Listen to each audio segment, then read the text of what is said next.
Thank you, everyone, for coming today. 2.02, certification closed session. Can I get a motion, please? Mr. Chair, I certify to the best of each member's knowledge the Williamsburg-James City County School Board, while in closed session, discussed only public business matters lawfully exempted from open meeting requirements as stated in Virginia law, and that only such public matters as were identified in the motion convening the closed meeting were heard, discussed, or considered. Thank you, Mrs. Cook. Is there a second? Second.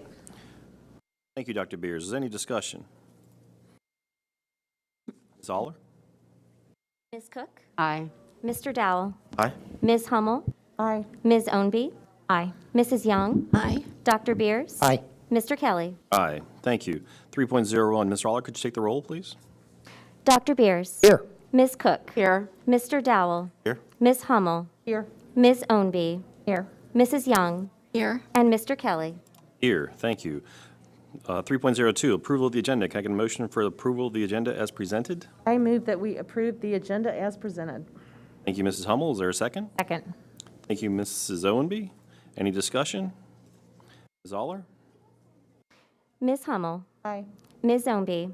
Aye. Mrs. Young? Aye. Dr. Beers? Aye. Ms. Cook? Aye. Mr. Dowell? Aye. Mr. Kelly? Aye. Thank you. 4.01, announcements, superintendent's report. Thank you, Mr. Chair. My report this evening focuses largely on back-to-school preparations and the return to in-person learning 5 days a week. At schools, mobile classroom trailers are being installed to provide much-needed learning space. Mr. Snipes and Mr. Landers are going to provide additional information about mobile classrooms later as part of tonight's meeting agenda. We continue to place and maintain water bottle filling stations and air purifiers in buildings and classrooms across the division to support student and staff wellness. And as you would expect, we are delivering and setting up desks, tables, and other classroom furniture. Staff are also wrapping up scheduled replacements and cleaning of classroom, gym, and cafeteria floors across the division. We want our schools to be the cleanest, safest, and healthiest places they can be when students arrive on August 30th for the first day of school. Finally, tonight, I want to offer our congratulations to nearly 990 students who are completing summer school and extended year programs this week. 3 summer school students will graduate this Thursday after finishing their final courses.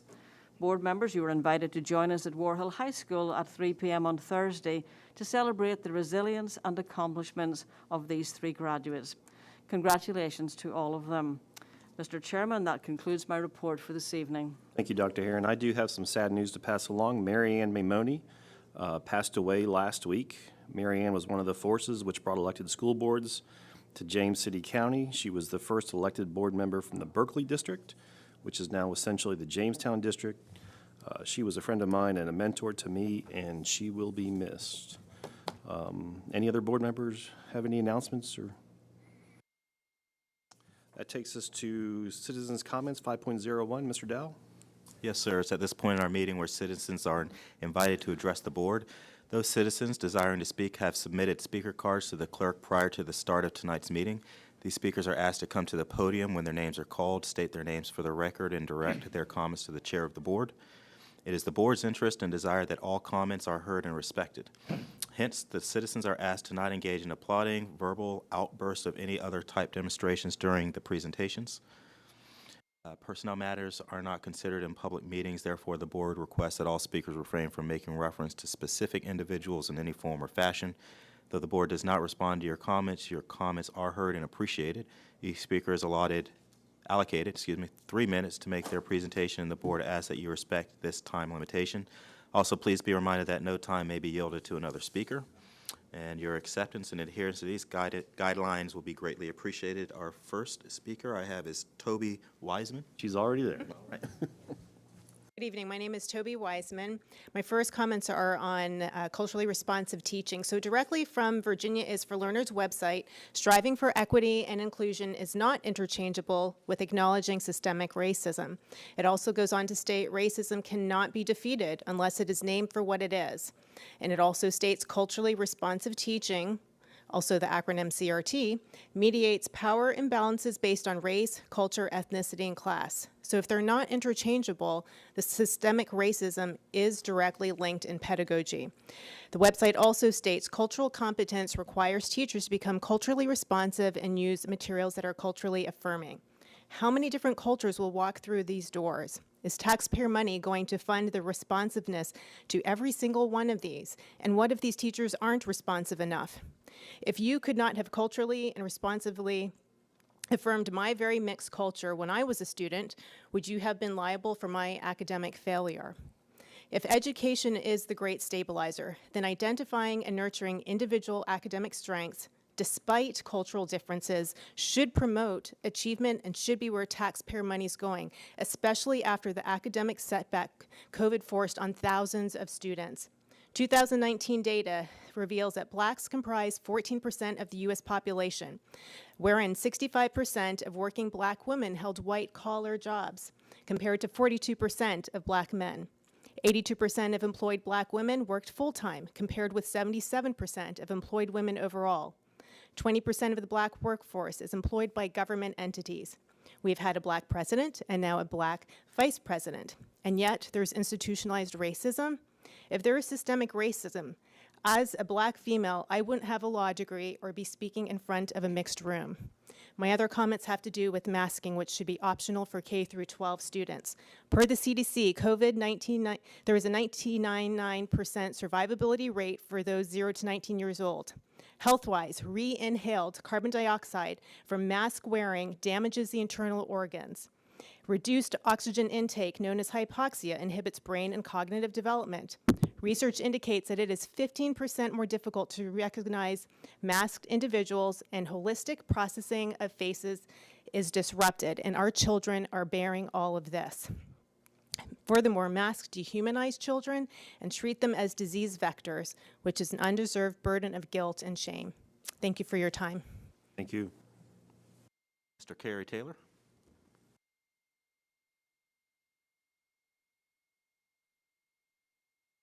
I'm here to speak against the critical race theory and wokeness, which seeks to destroy real unifying relationships against multiple cultures.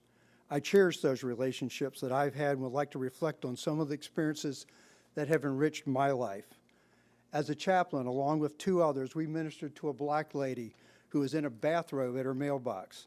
She poured out her heart after just getting out of jail about her daughter who was on drugs. She could see that we were men. She could see that we were white. She might have even guessed that we were all from the South, but she didn't care. We just finished with hugs and prayer before she disappeared in her home, and we had an opportunity to minister to her. Brother Lindroy, my friend, told us early on that white folks don't visit black folks in prison. Yet our family had the opportunity to visit him for 16 years and even pick him up when he was released. We had the privilege to hear him preach his first sermon and still visit with him. And we share in his joys and sorrows as well as he shares in ours. We're also invited to Declan's first birthday party. We spent time with both grandmas who flew in from Kenya, became an unofficial photographer, and got to give the family a CD of all the party pictures. Only slightly embarrassing part was that not that we were the only white folks there, but that we were invited by the aunt instead of the parents of Declan. We were invited by our friend Samson for his father's Ethiopian Orthodox funeral. In spite of his physical and mental handicaps from a car accident, Samson displays a joy-filled life of gratitude that should actually be an inspiration to all of us. And recently, my friend James spent 3 hours cleaning my gutters because he noticed it was needed when he was at my house. I'm glad that he didn't notice that I'm white. And I don't even know how Hispanics fit into this CRT model. I know that our friend Rudy is treated like a Mexican in Tucson and like an American when he's in Mexico.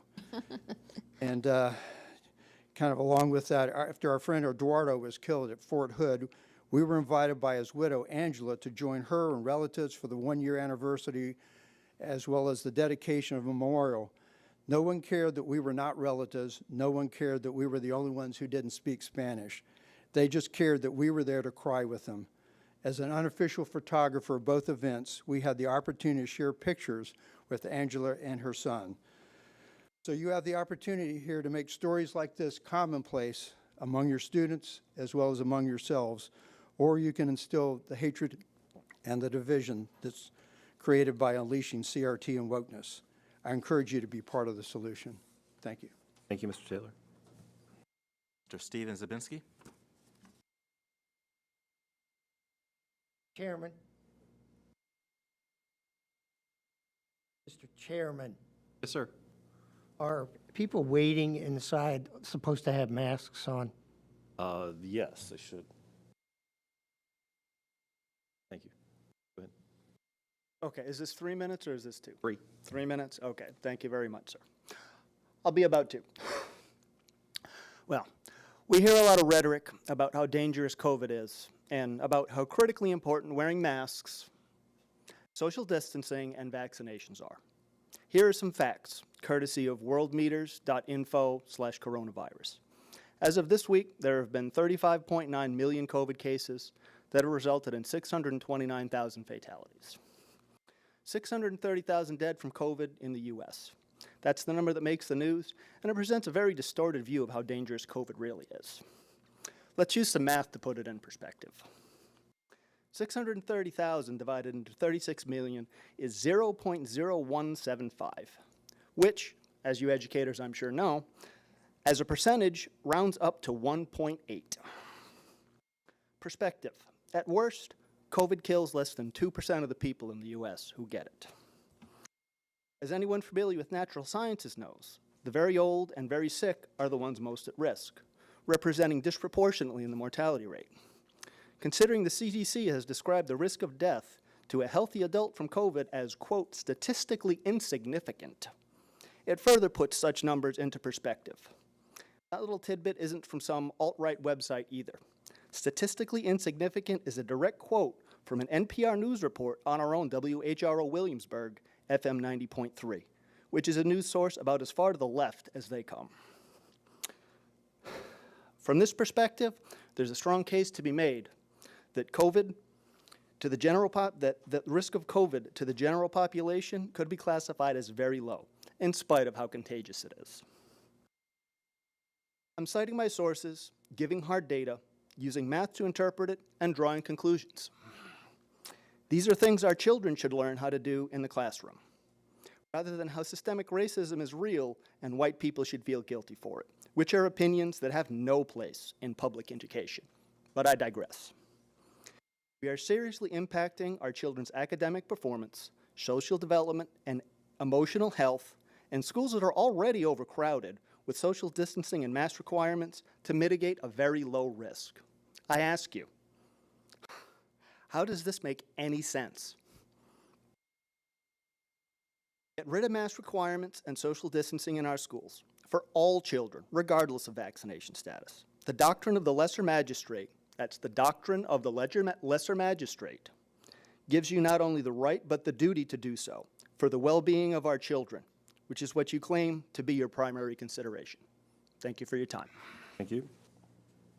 Ms. Ann Smith.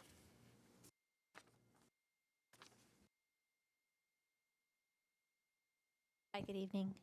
I have 3 points. Hopefully I'm brief. Point 1, I'd like to encourage the board to consider a guaranteed 3-minute per person public speaking allowance during the regular meetings, with the suggestion to extend the total public speaking time to 60 minutes based on the number of citizens requesting to speak. I'm sorry, what? For some community members unable, actually this is specifically addressed at you, sir. For some specific community members unable to reach our personal school board representative, this may be the only resource available to express what is important to us. Personally, I do want to say thank you to those on the board that, despite not being my representative, answered my calls and emails this past school year. Unfortunately, my board rep was repeatedly unreachable. Point 2, know the terminology. CRT, under the guise of CCT, or Cultural Competency Training, will be infiltrating our schools through the new Virginia legislation passed earlier this year. Memo number 164-21, dated June 17, 2021, issued to division superintendents, outlines the 4 mandates of the law. A portion of mandate number 4 states, quote, "Each school board shall adopt and implement policies that require each teacher and any other school board employee holding a license issued by the board to complete cultural competency training. In accordance with guidance issued by the board at least every 2 years, each school board employee who is required to complete a cultural competency training shall complete at least one such training no later than the beginning of the 2022-2023 school year," end of quote.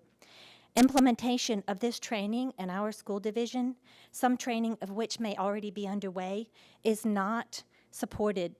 I formally request that the school board, on behalf of its constituents, inform the Virginia Department of Education and our community at large that it will not continue with implementation of cultural competency training. Point 3.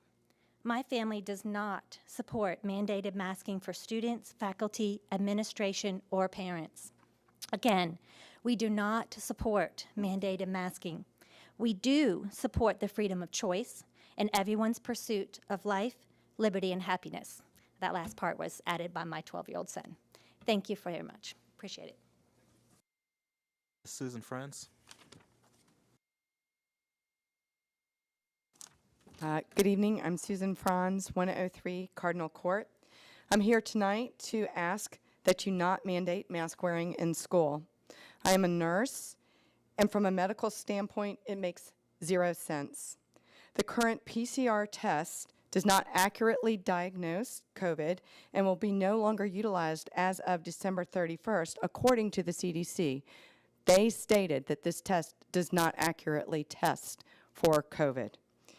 Children rarely contract COVID or transmit it. There are many studies that show this.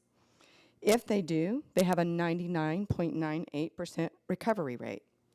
Increased carbon dioxide levels and decreased oxygen levels cause damage over time to the heart, brain, and lungs. As a mother, the depersonalization and dehumanization of our children is heartbreaking.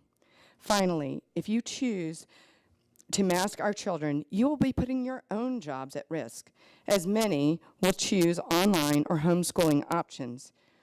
They will not be willing to go through another year of masking. Thank you. Thank you. Phyllis Eastman.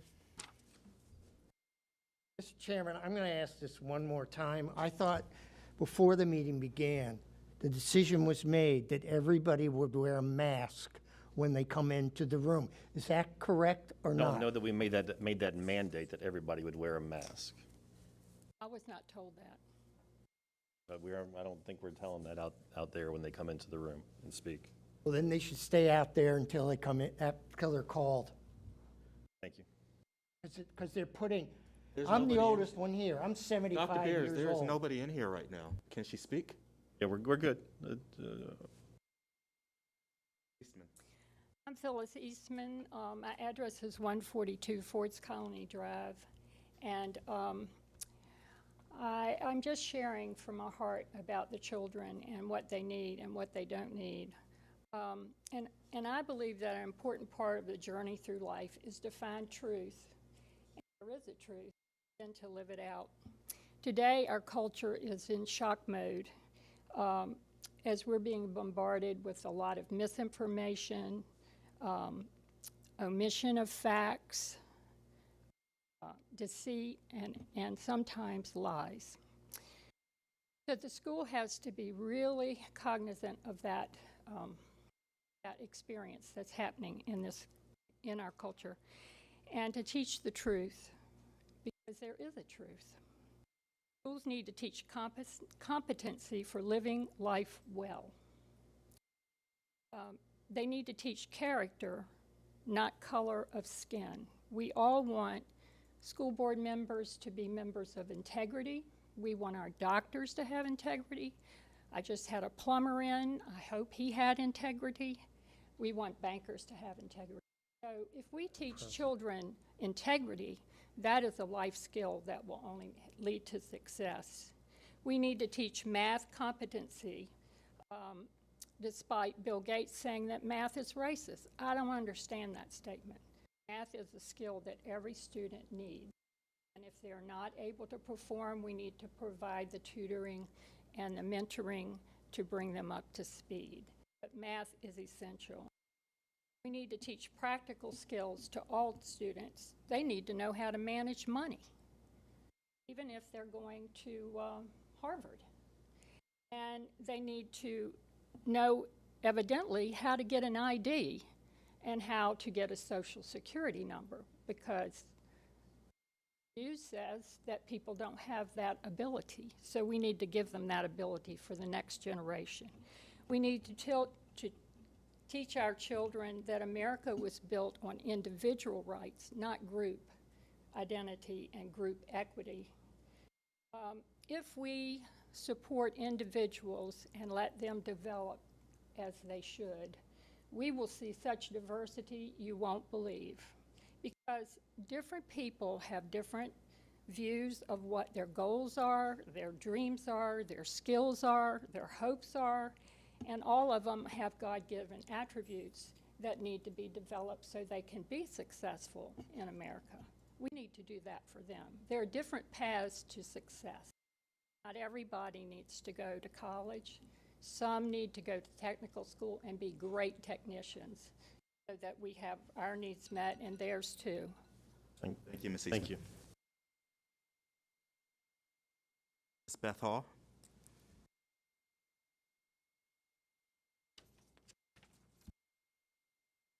Good evening, and thank you all for masking up. I appreciate it. I am here on behalf of the NAACP Education Committee. We are going to have a welcome back to school night advocating for your children. We're going to have a panel of eight experts, two of which are coming right from the school system that are going to be speaking on our panel. We hope to give parents a nice back to school tool bag to take and have some really good foundations to take to their first day of school. Thank you all for being here tonight. Good night. Thank you, Mrs. Hall. Ms. Susan Hildum.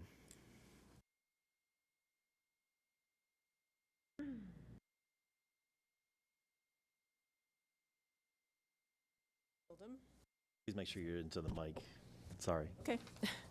I'm Susan Hildum, James City County resident and chair of the local NAACP Education Committee. So school board members and Dr. Herron, the purpose of public schools is to produce informed citizens, among other things. Students need to understand both the challenges and the promises of American society in order to take on their civic responsibilities. Our local paper has not yet noted the July 13th support for the plan for more inclusive history education in our schools. This support came from the Village Initiative, the York, James City, Williamsburg NAACP, and others. I have come to reiterate this support for an expanded history curriculum, so students will see evidence of their own history in the course of their studies. I believe that engaging students across all ethnicities will be a factor in reducing the gaps that exist today, both in disciplinary actions and in achievement. My hope, and I believe the hope of most Virginians, is that the predecessors of all Americans will be represented in our history classes and books, and that everyone will be respected. Thank you. Thank you. Ms. Kirsten Stinson.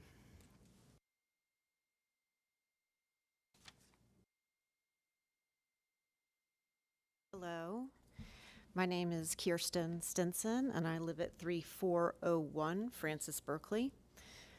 First, I'd like to say thank you very much to all of you for your service. I'm a working mom of 3 children, and I know how difficult it is to have the time to volunteer, so I appreciate what you do. I'm here today proactively on behalf of my youngest child, my 17-year-old daughter, who will start her senior year in a few short weeks. I listen to the news reports every day of the uptick in COVID-19 cases due to the Delta variant. I'm hearing about more possible lockdowns, vaccine passports to go to restaurants, and potential mandatory mask wearing in schools. I hope and pray that WJCC will continue forward with the plan for in-person learning and that masks will be optional. My daughter wants to return to the halls of Jamestown High School for her last year to be in front of a teacher who she can see, talk to, ask questions to, and hear explanations from, otherwise learn from, without wearing a mask. Our kids deserve this after the last 18 months. We are talking about schools in a K through 12 population, not senior living or hospitals with an elderly population. The risk of sickness to the kids is low. As for teachers and staff, they can choose to get vaccinated and wear masks. Even with breakthrough COVID-19 positive infections, it is no different than having the flu, which could be mild or cause death. After the Delta variant, there will be another variant to worry about. When does it end? It's time to stop being so fearful and get on with life. It's time to put our children first and get them back to learning in the classroom with no masks. Thank you. Thank you. Mr. Ty Lageman.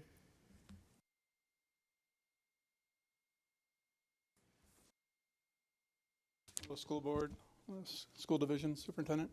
I appreciate your allowing me to be here. I wanted to kind of follow up on the discussion the school board had on 13 July about whether or not to kind of continue with return to learn presentations and things like that. And what I would like to raise as a possibility is that we embrace diversified learning styles, virtual, physical, hybrid. The COVID environment is unpredictable. We don't know how it's going to play out. We could be more adaptive to that. We have different vaccination status with students and teachers, and we have different reasons for why they choose to be vaccinated or not. So we have the opportunity to meet their needs with diversified learning styles. And as I understand it, we lost 563 students from our overall student participation last year, or about 5%. It's a question of why did they choose to leave? Was it to go homeschool, private school? Was it some in-class learning, whatever? But we're competing with that loss, just as we are with students who drop out, and how we try to focus on bringing them all back in. So as we get ready to return to the school year, we're about to assess where we are with pandemic loss. Where are the kids at? If we have more diversified options, we might be able to catch more of them at their different levels than if we're just following the structured pre-COVID assumption of 5 days a week, 4 walls, and this is what it's going to be. So I just want to offer, I think that's an opportunity for us to kind of innovate how we teach, but embracing it versus reacting to it. So I appreciate your work, and thank you. Thank you. All the cards I have, sir. Thank you, Mr. Dell. 6.01, review authorization to permit city-county use of school buses. Dr. Herron? Thank you, Mr. Chair. This is an annual request to the board, and Mr. Snipes is going to present the agenda item to us this evening.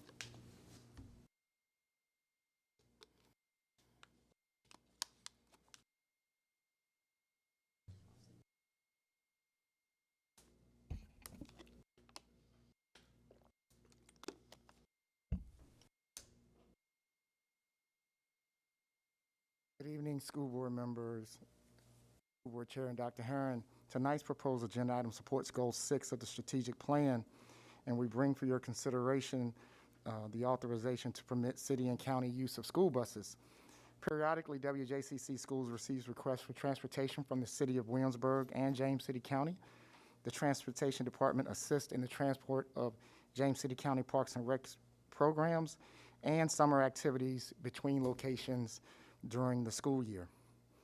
State code allows the school board of any school division to enter into agreements with the governing body of any county, city, or town in the school division and any state agency.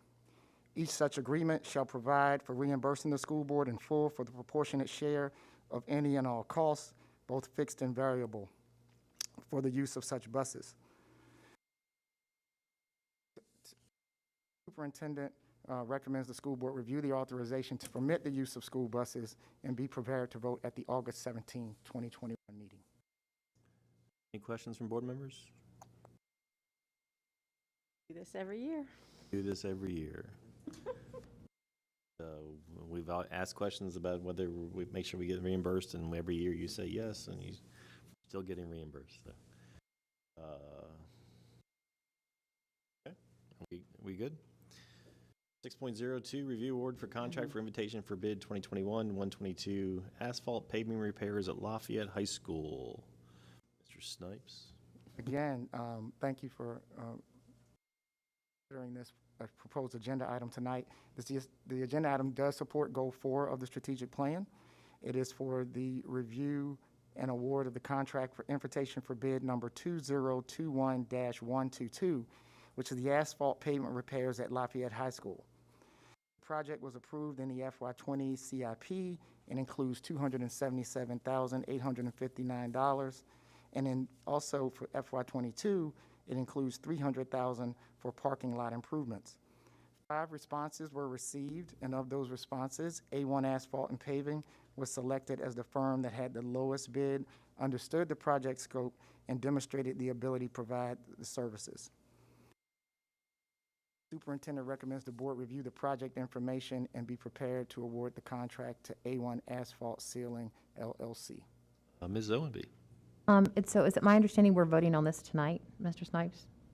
Because I also see it as an action item. That's correct, Ms. Owenby. We're asking the board to consider approval of it tonight as well due to the timing and getting it done before the beginning of school. And so I just have a couple questions. I'm so exciting, like asphalt's great. Nice to have no holes in the parking lot. I'm just wondering, did we try to coordinate like the timing of that at all with like band students who need to be in the parking lot or athletics? Or like, I know that there's going to be like a 1,000 person supply drive that's going to be held at Lafayette on August 21st in the parking lot by community group. Have we?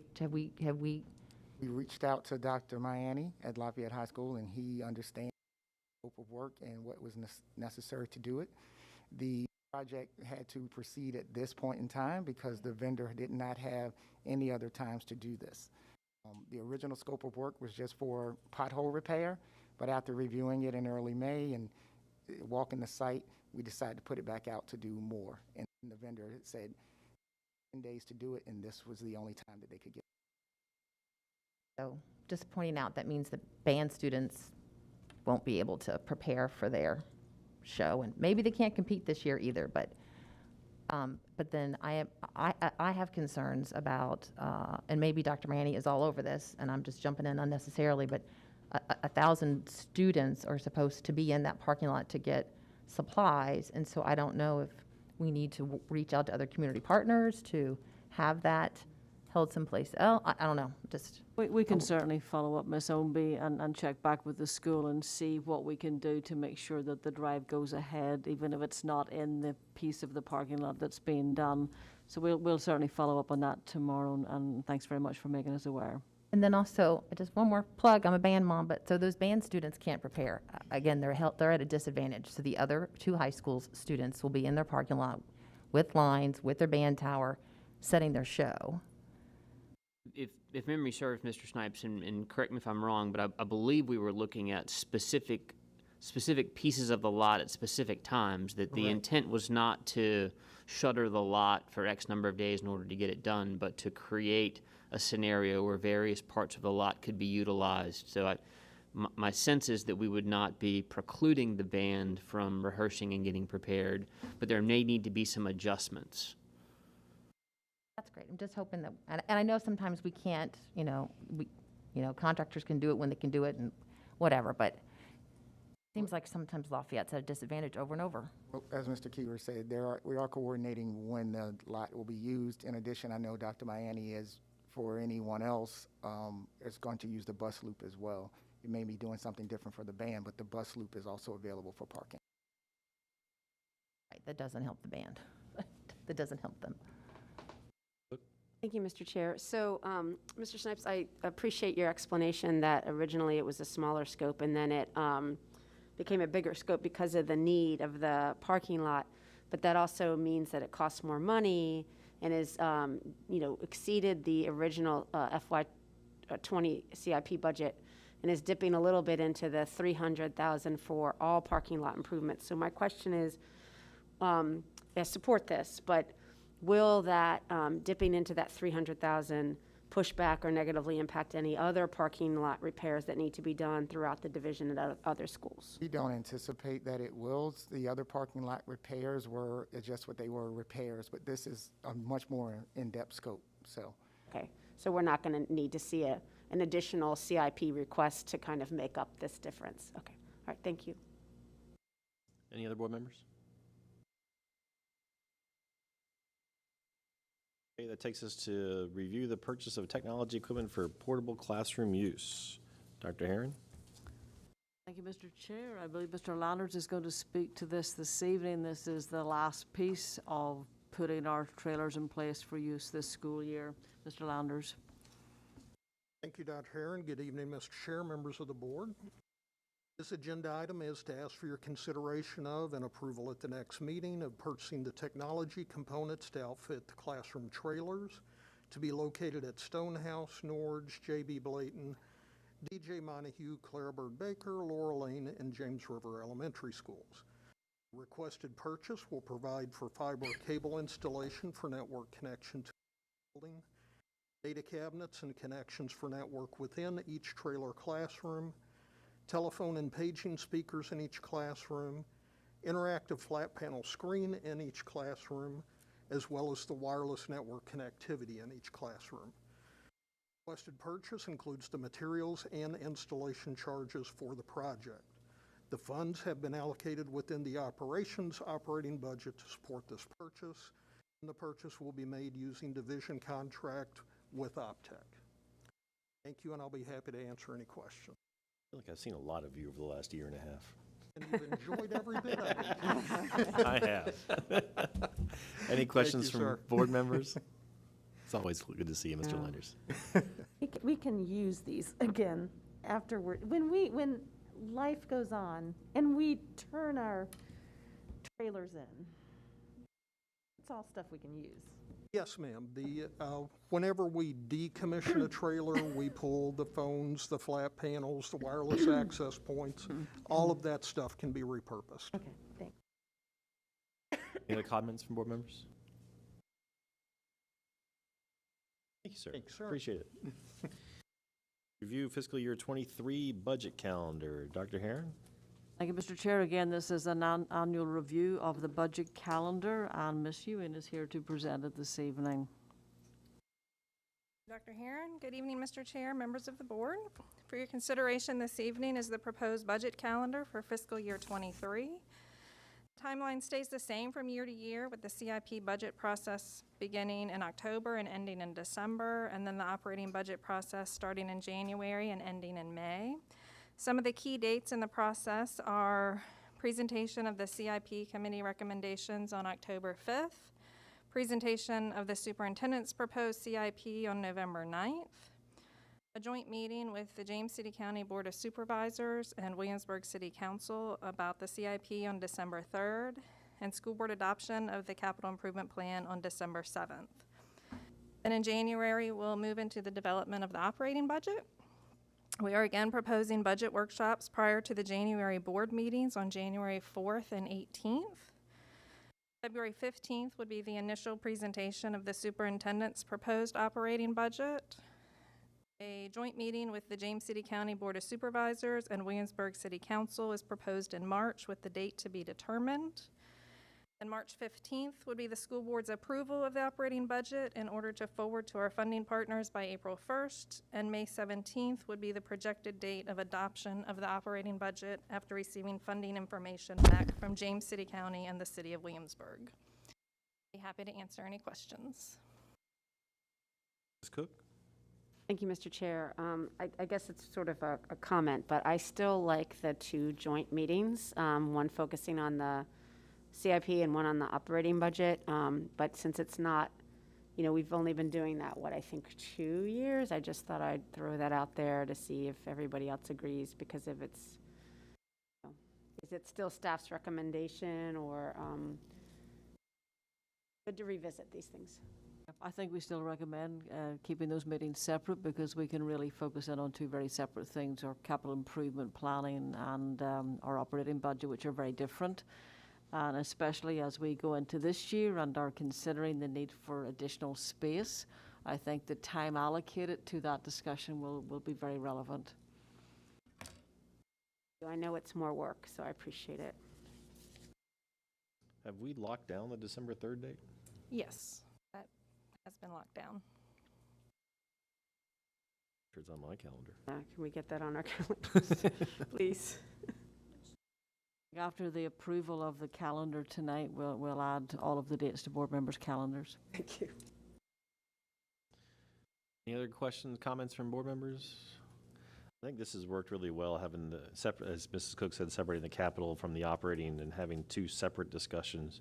Approving the capital budget and sending that to the funding partners allows them to, particularly James City County, to go through their planning commission and do what they need to do in order to be ready to go come the 1st of July. So I think this is a really good paradigm. I thank staff for all their hard work and all the hard work that will come preparing both of those budgets. So thank you. Any other comments from board members before we move on? 6.05, review American Rescue Plan Act Esser 3 funding plan. Dr. Herron? Thank you, Mr. Chair. This evening I'm going to present to you our proposed use of Esser 3 funding and all of the parameters and timelines surrounding that. And Ms. Ewan has taken lead in this project and will be presenting the information this evening. Thank you, Dr. Herron. This evening, I will be reviewing the American Rescue Plan, or ARP Act, application process and LEA plan requirements in preparation to submit our application by the deadline of September 1st. Prior to discussing the American Rescue Plan, we wanted to provide an overview of the federal relief funds that we have received since the start of the pandemic. Included in this funding are the following: our original CARES grant, the CARES set-aside grants that we applied for, coronavirus relief funds provided to us by the City of Williamsburg and James City County, coronavirus relief funds awarded directly to us, Esser 2 funding, and now Esser 3 funding. In total, it amounts to approximately $21.3 million.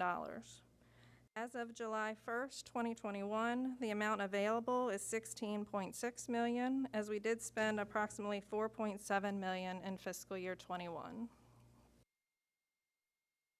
The purpose of the American Rescue Plan Act Elementary and Secondary School Emergency Relief, or Esser 3 Fund, is to help safely reopen and sustain the safe operation of schools and address the impacts of COVID-19 on the nation's students by addressing students' academic, social, emotional, and mental health needs.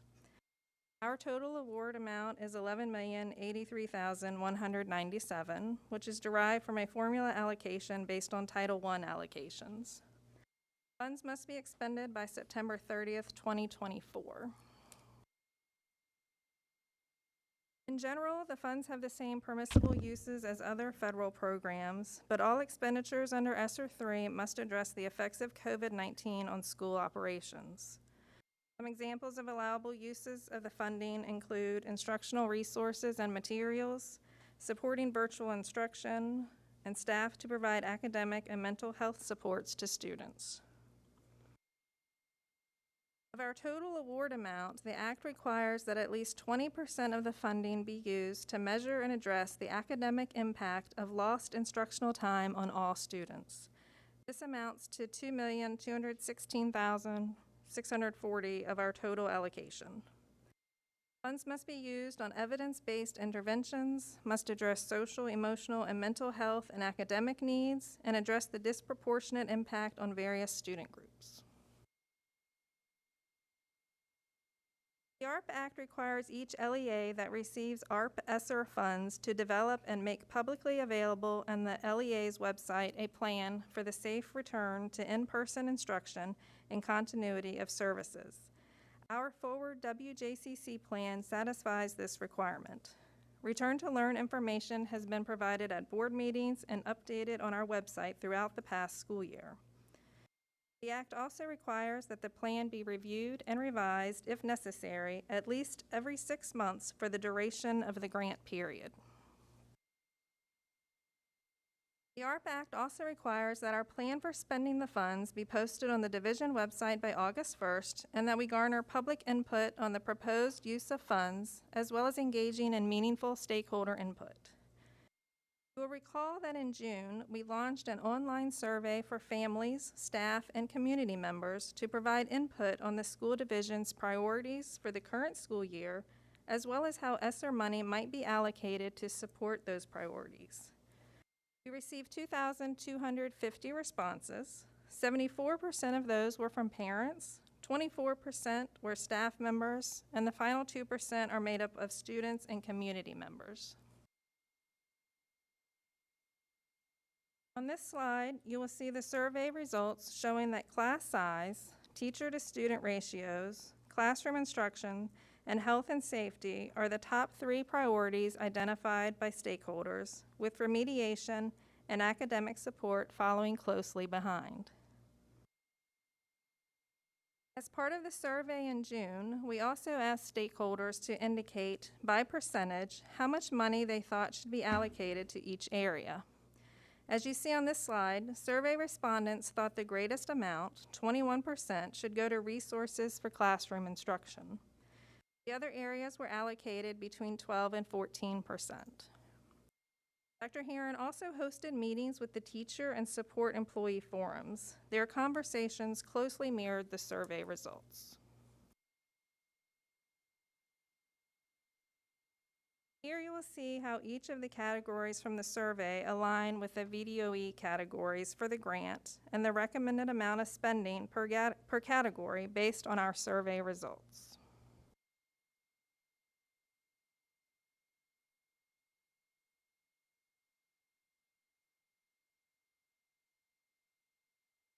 Here you will see the plan spending by category and the percentage for each category. Examples of planned spending to address unfinished learning include summer programs, tutors, and math support teachers. This amounts to 27% of the total grant award, or approximately $3 million.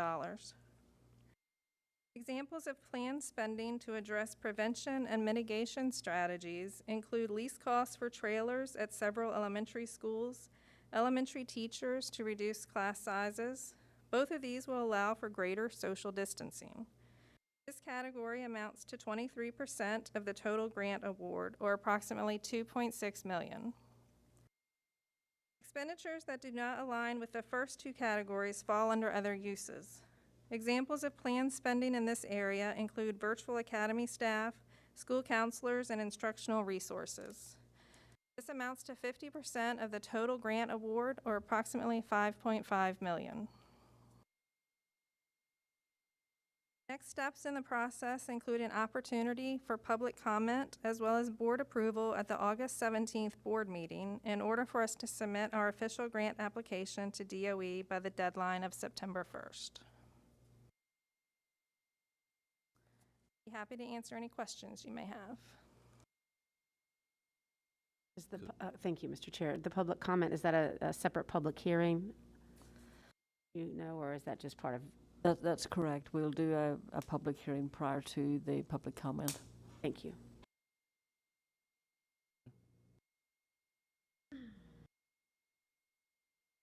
Any other comments, questions from board? Ms. Hummel. I just want to thank Ms. Ewing for your work on this. I had a FSA thing that I had to use up $2,400 in like 3 days, and I was freaking out. And I cannot imagine the work that you have had to go through in order for us to take advantage of these funds in the best way possible. So I just wanted to thank you and your staff. It's a lot of work. She didn't have anything else to do, so she was good.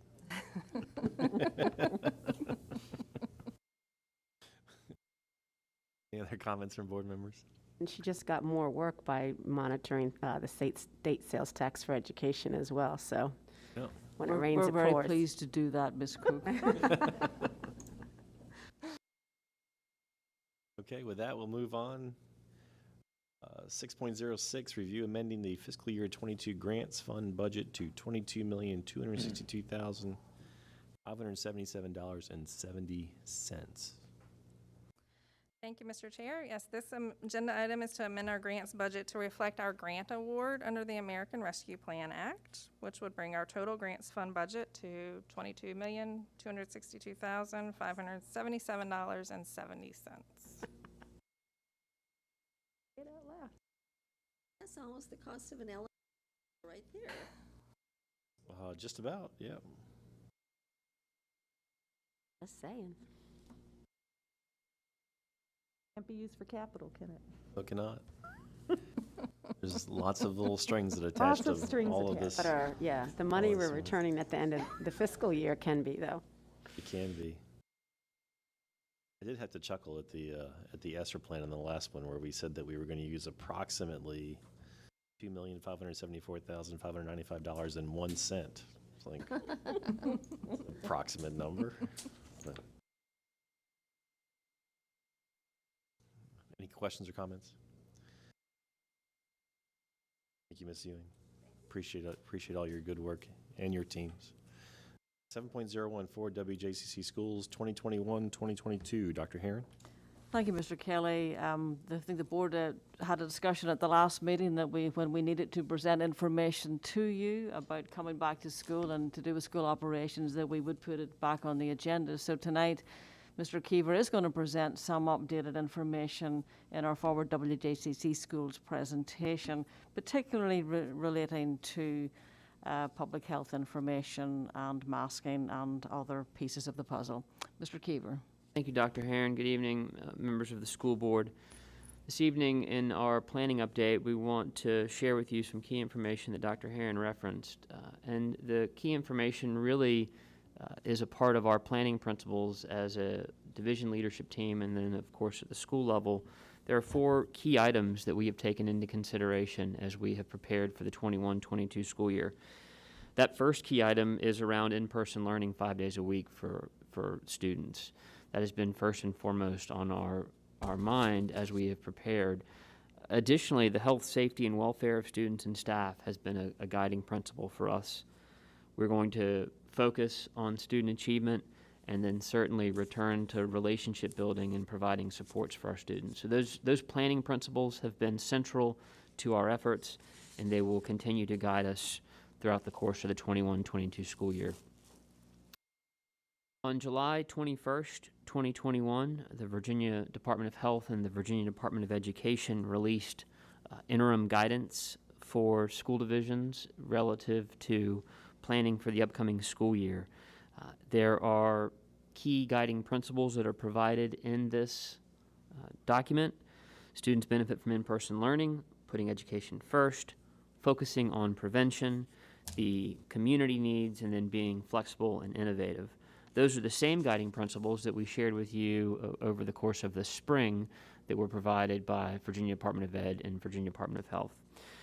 There is also additional information provided in that guidance document around 5 of the key aspects that school divisions should take into consideration in the preparation for the year. First and foremost, evaluating the level of community disease transmission. Secondly, understanding community level of vaccination coverage. In the third place, considering the level of impact to a school or school community. Understanding community and school capacity and needs would be the 4th item, and then the 5th item would be determining and implementing a layered approach with multiple prevention strategies. You're going to notice a change in our language. We were going from mitigation to prevention. We talked a lot about mitigation last year. We'll be talking about prevention this year as we return to school. That information was shared on the 21st of July. Focus Area 1 in that information that I just mentioned talked about the level of community transmission.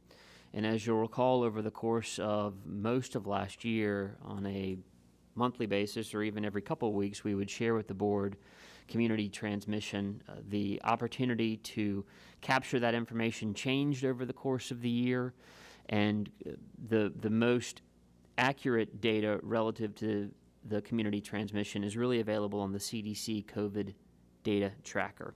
What you see in front of you is a data snapshot For James City County on the left, that would place us in the substantial spread category. And just as a reminder, in terms of the community transmission designations, those four, from low to moderate to substantial to high, there are two factors that are incorporated. The first factor would be the case rate, and the second factor would be the percent positivity. And to further complicate things for you as you're looking at this data, you'll note that it says time period Monday, July 26th through Sunday, August the 1st. The data is in essence in arrears. For instance, the case rate data would be from July 27 through the 2nd of August, and then the percent positivity goes even further back, the 25th of July through the 31st of July. All that to say that currently on the CDC COVID data tracker, James City County is in the substantial transmission category, as is the city of Williamsburg. The second focus area is provided by VDH and VDOE is around vaccination coverage. And yeah, I'm sorry. Ms. Young, Yes, can we go back to that slide? Yes, ma'am. Since they're saying that there's substantial evidence that of community transmission, what's other statistics did they provide? Did they give us the number of cases in James City County and Williamsburg? Yes, ma'am. On that website, it will lay out for you the number of cases over the course of the preceding week, the percent positivity. I just snapshotted the graphic for you to tell you that that's where we are in the substantial range. But there's data underneath that lays out how you qualify as in the substantial range or the high range or the moderate range. I just would have appreciated if that were on here, but I will look it up. Thank you. Be happy to get you that website, Ms. Young. I can find it. Thank you. Mr. Kiefer, can we go back to putting a little circle on there? We can go back to putting the circle on there. Be happy to. And I can even make it larger and not put Williamsburg and James City County next to each other.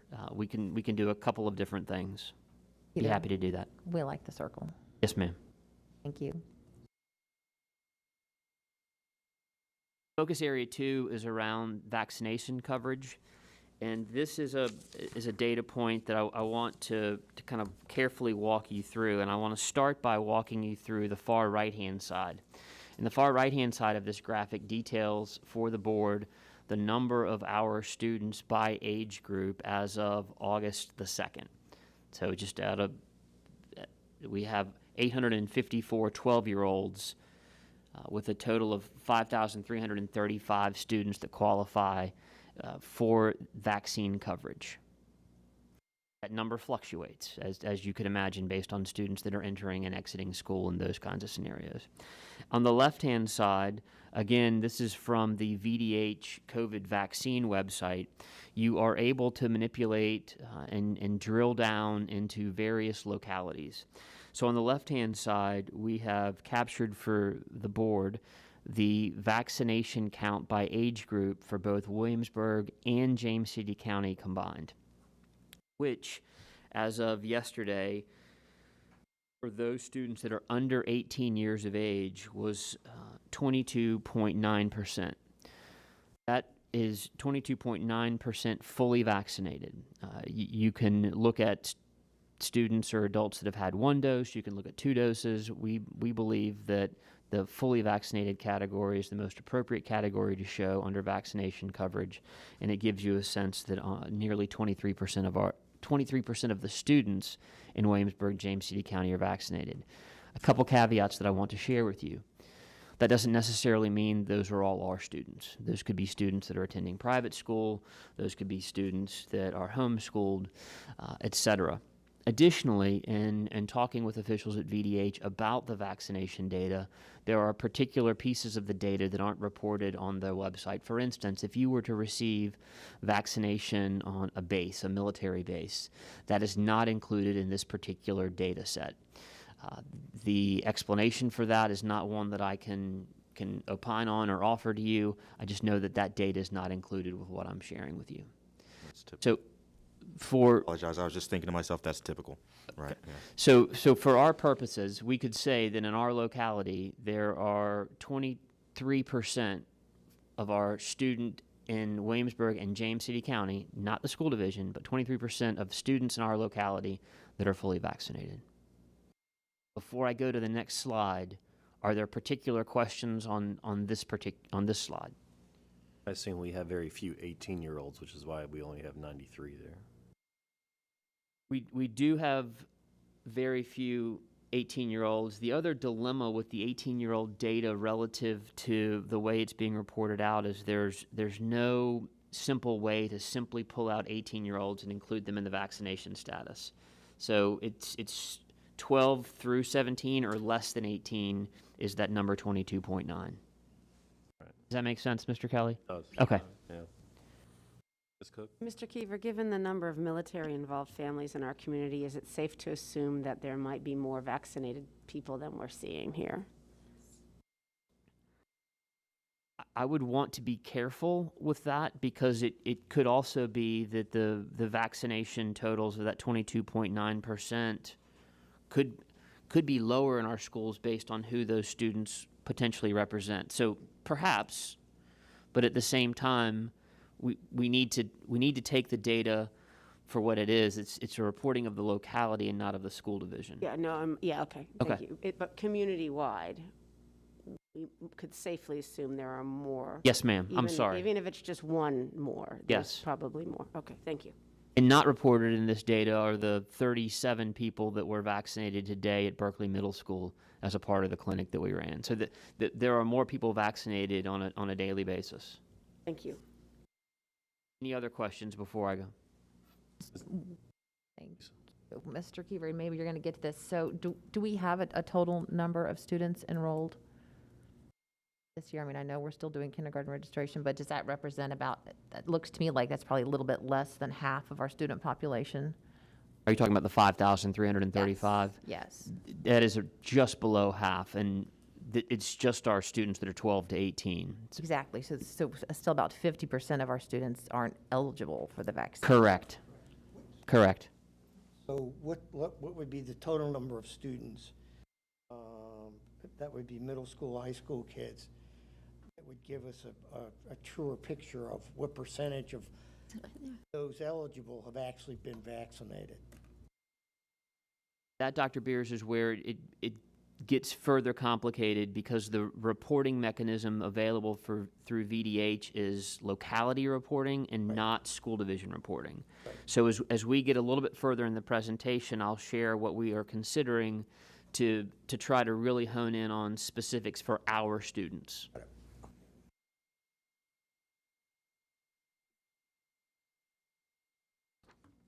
On the 27th of July, the Center for Disease Control shared some revised guidance that you may be familiar with relative to the Delta variant, relative to when people should wear masks even if they're fully vaccinated in terms of indoor settings.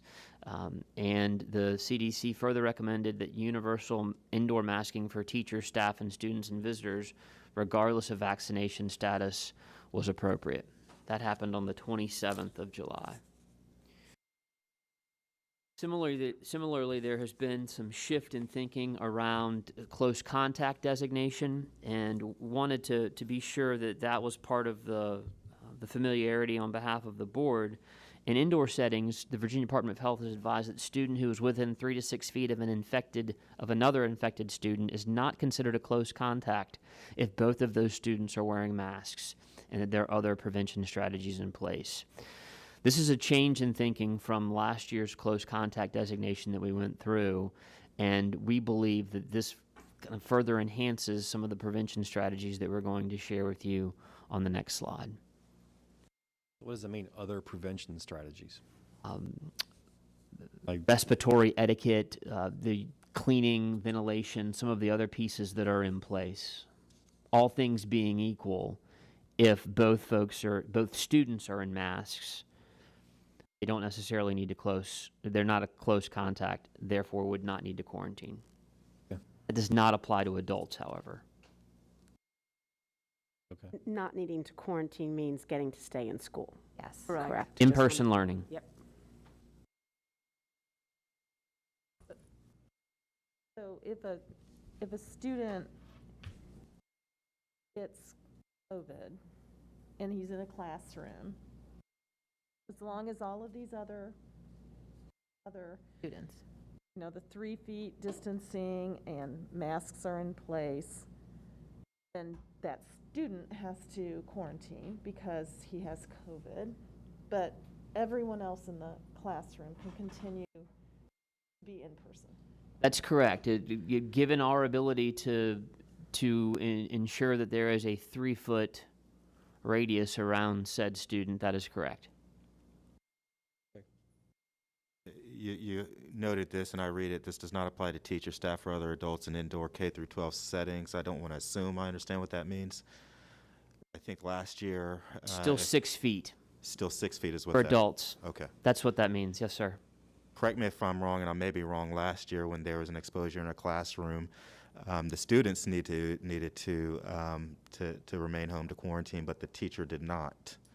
And that was regardless of distance. And of course, they were mask wearing, but regardless of distance. Is that changed? Well, there's vaccination status that's a part of that equation as well. So vaccination status would have an impact on adult quarantining, but I think part of the reason that we are sharing this is around the idea of students being masked.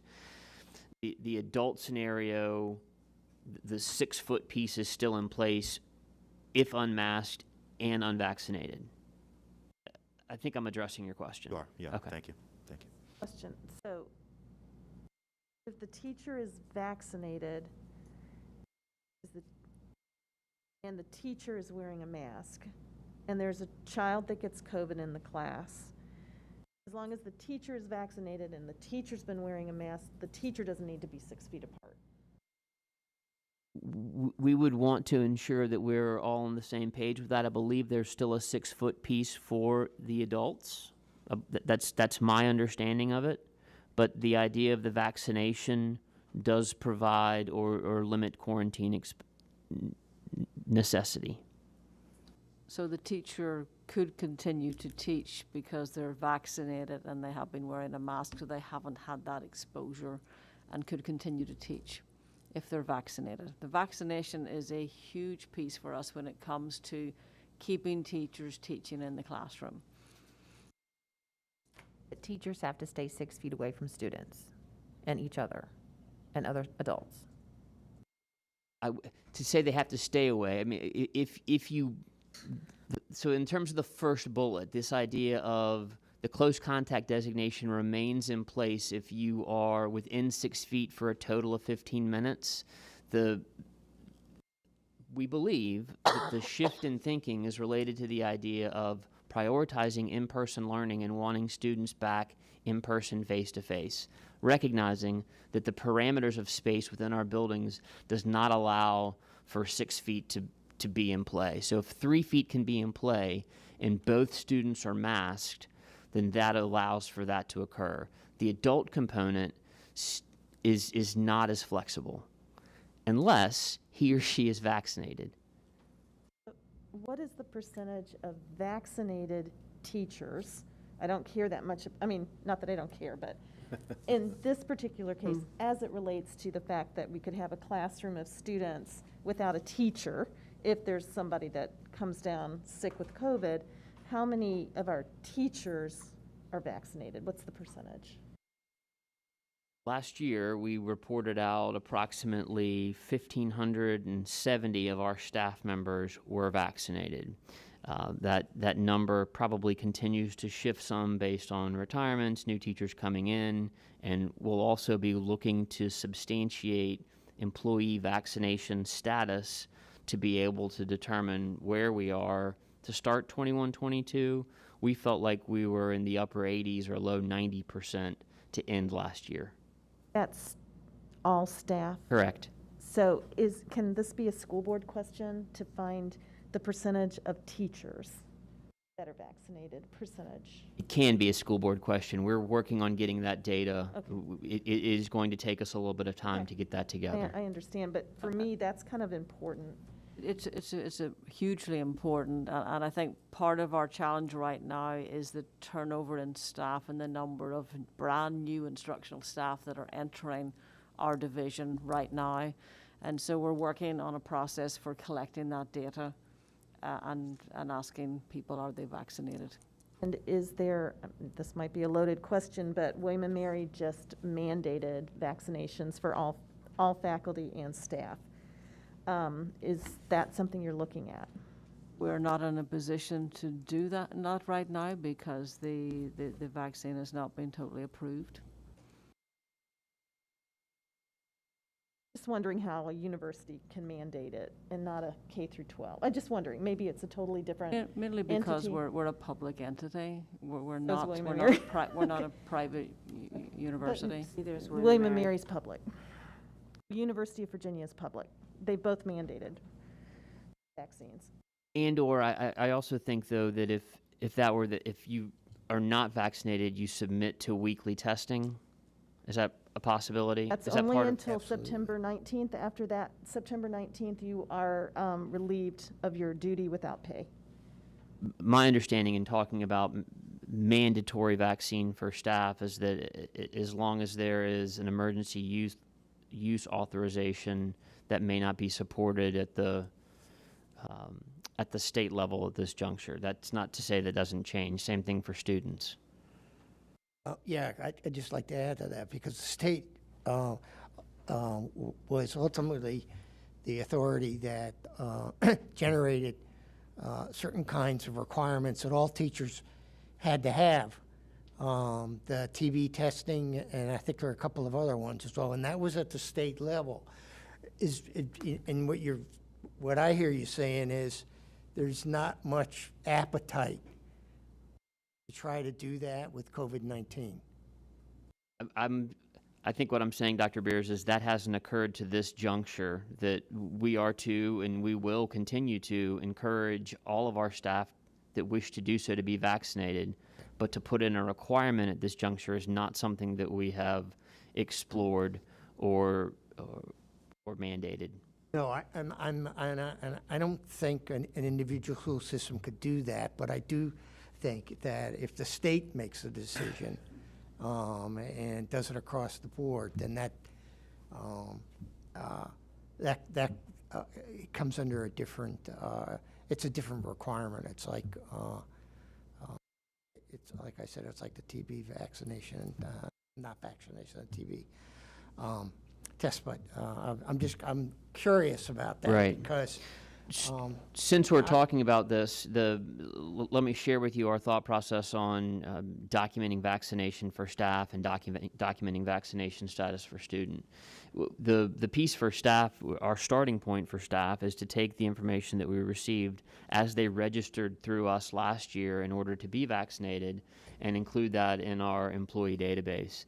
That would then allow us to be able to determine which employees we don't have information on relative to vaccination status and ask them what their vaccination status is, which would then allow us to drill in and say, in X school, the vaccination percentage is this, in this school it is that.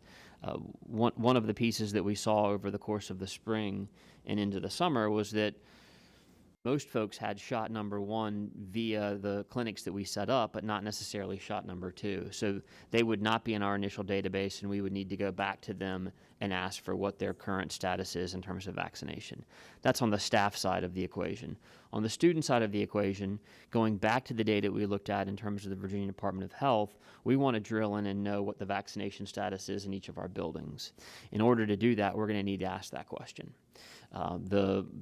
We are looking at ways to utilize our student database and parent view in order to have parents substantiate or to indicate to us that their child is vaccinated with COVID, and then hopefully give the opportunity for those parents to be able to upload or share with us specific information around that, whether it's ideally it would be a copy of the vaccination card or the information that they could provide to the school that says, my child has been fully vaccinated with COVID-19. that process is going to take several weeks to unfold. We're not ready to launch it yet, but it is something that we're exploring because we believe that's an important component. Well, and I really do think it still continues to be important, because if we're still, and I think that substantial indication, it's just going to go up and down and up and down, and I think as it remains substantial, however that's being defined, that appropriate measures need to be explored to deal with that. Thank you. As I've said before, I very much appreciate getting that kind of information to see it. I think the charts really show it in a fairly dramatic way where we are and what's going on around us. So thank you for that. Ms. Cook?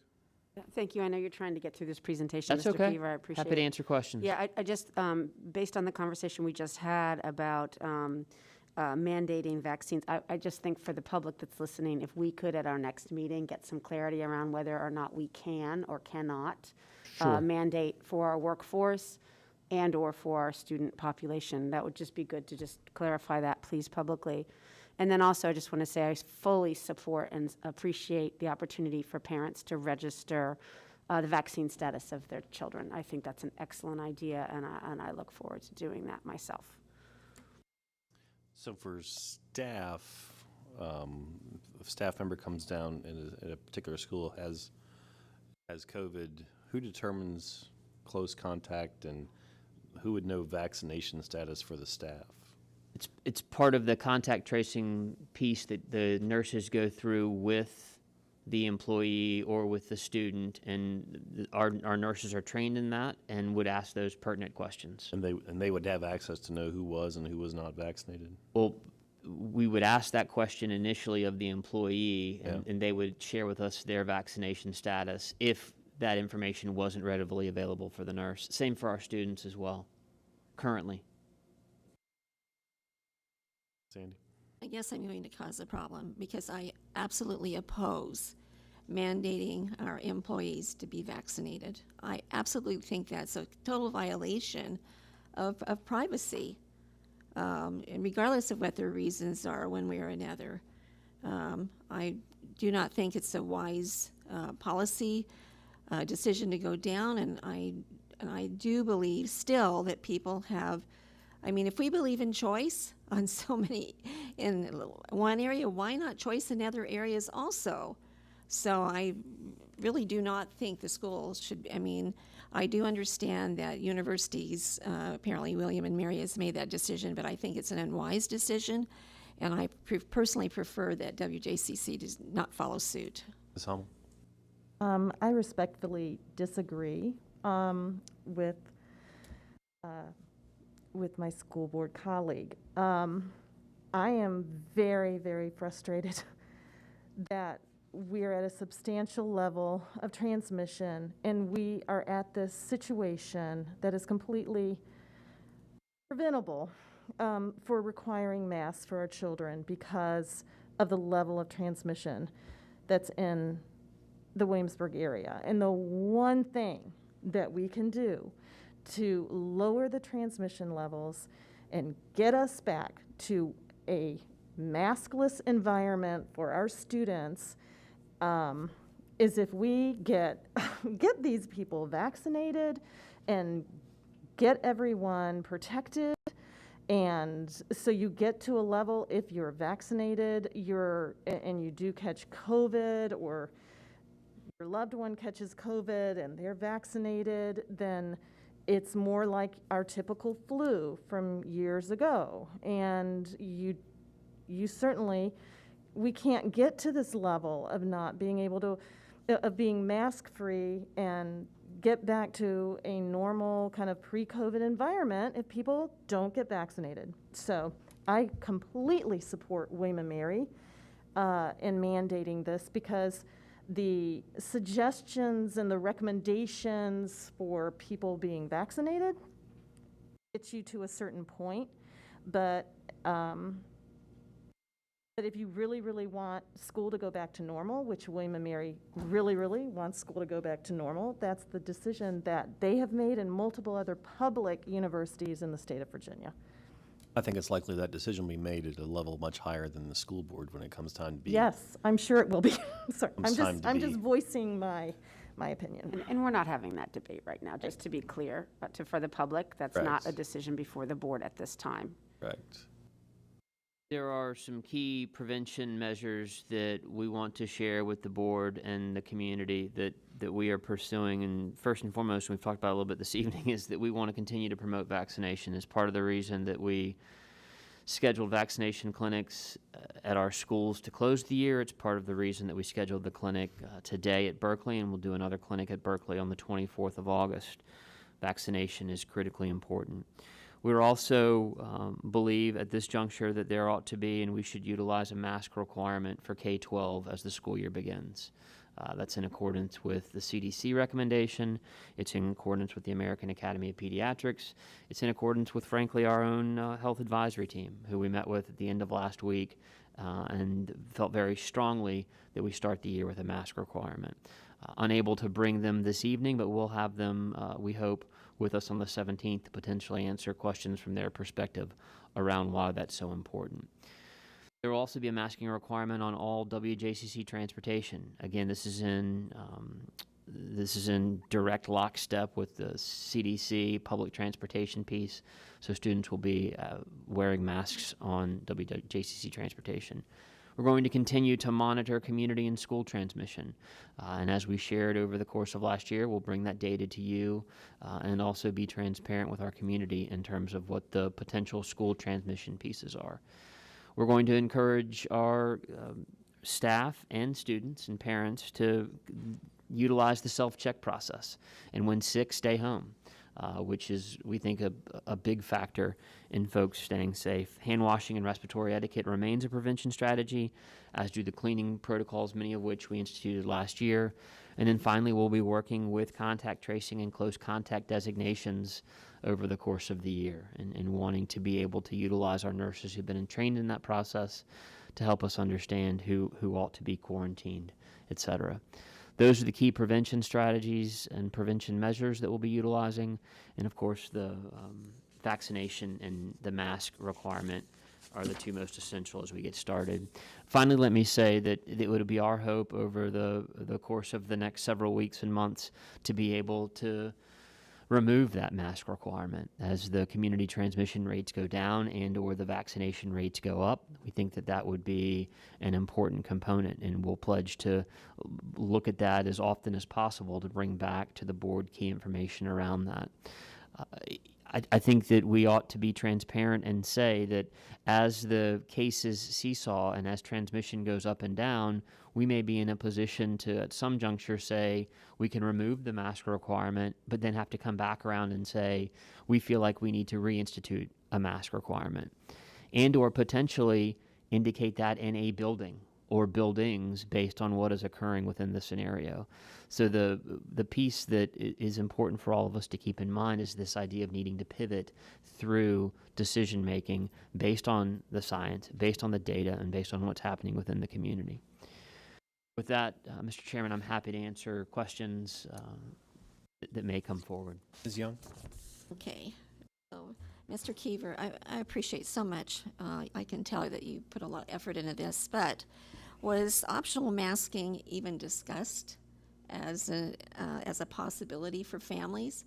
I mean, we've been in this situation for seems like forever, but I believe that our families are well informed enough at this point to determine for themselves whether or not they want their students masked. And from hearing some of the comments, I don't think I'm alone, but I think people can decide whether or not they want to be masked if they're willing. The comfort level, for one thing, the vaccine has not prevented people from getting the Delta variant. Many of the people that were vaccinated have come down with the Delta variant. And I think the idea that we can live forever in this status is erroneous. We can't live forever in masks. And one of the things I mentioned earlier is I'm very concerned. I mean, we talk about learning loss and about our students. we have SPED students and ELL students, and our younger students, they need to see people's faces, because that a person's face when they teach transmits so much more information than just words. And they're missing this whole bottom part of their face. And if you're an ELL student and you're trying to learn English, the formation of the mouth plays a huge part in learning to speak our language correctly. So I personally, since we are going down this path, I've always supported the school division's decision. However, I would really like, as soon as possible, to get to the point where masking could be optional, because if I had an elderly, well, I don't think I could have anybody much older than myself at this point, but if I had an older person at home that needed masking, that could be susceptible to COVID, I would send my students to school with masks so that they wouldn't come home, so that my older person in my home would not be exposed. But I think families could determine this for themselves, and I hope we will get to that point where we can respect the decisions of our families. That's all I have to say. Yes, ma'am. At the beginning, you asked whether or not we considered optional. Right, I did. And we did consider optional. We believe in prioritizing in-person learning for all students, that the idea that if there is a mask requirement to start the year based on the current transmission rates and based on the revised close contact designations, then that puts us in the best position to have as many students as possible in the building every day working with one another. And we believe that at some juncture this year, we would want to remove the mask requirement.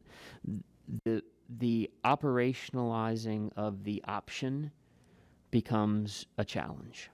Why? Because the concept behind and using your example of sending your students to school with the mask based on what you need in your home, is it our responsibility to then ensure they wear that mask?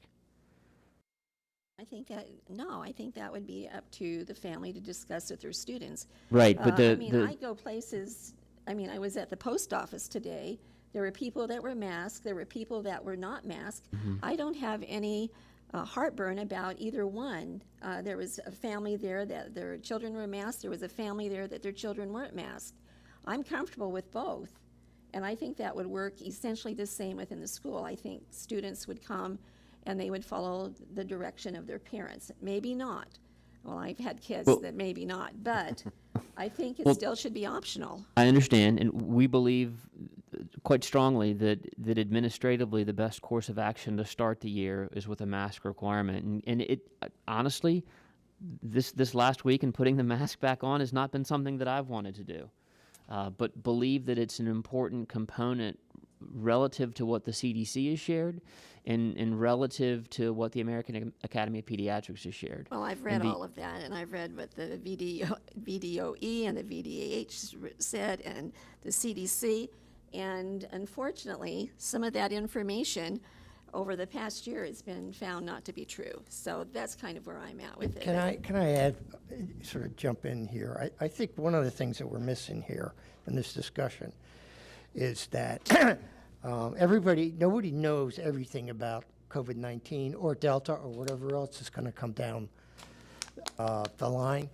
And so organizations like CDC, they try to stay on top of it as best they can, but that virus changes, things change, they change their recommendations.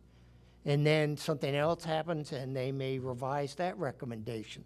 And so I don't think it's a case. I've heard the argument that, well, the CDC is confusing everybody. Well, I don't think it is confusing anybody. It's basically saying we're not exactly sure where this is going to go all the time.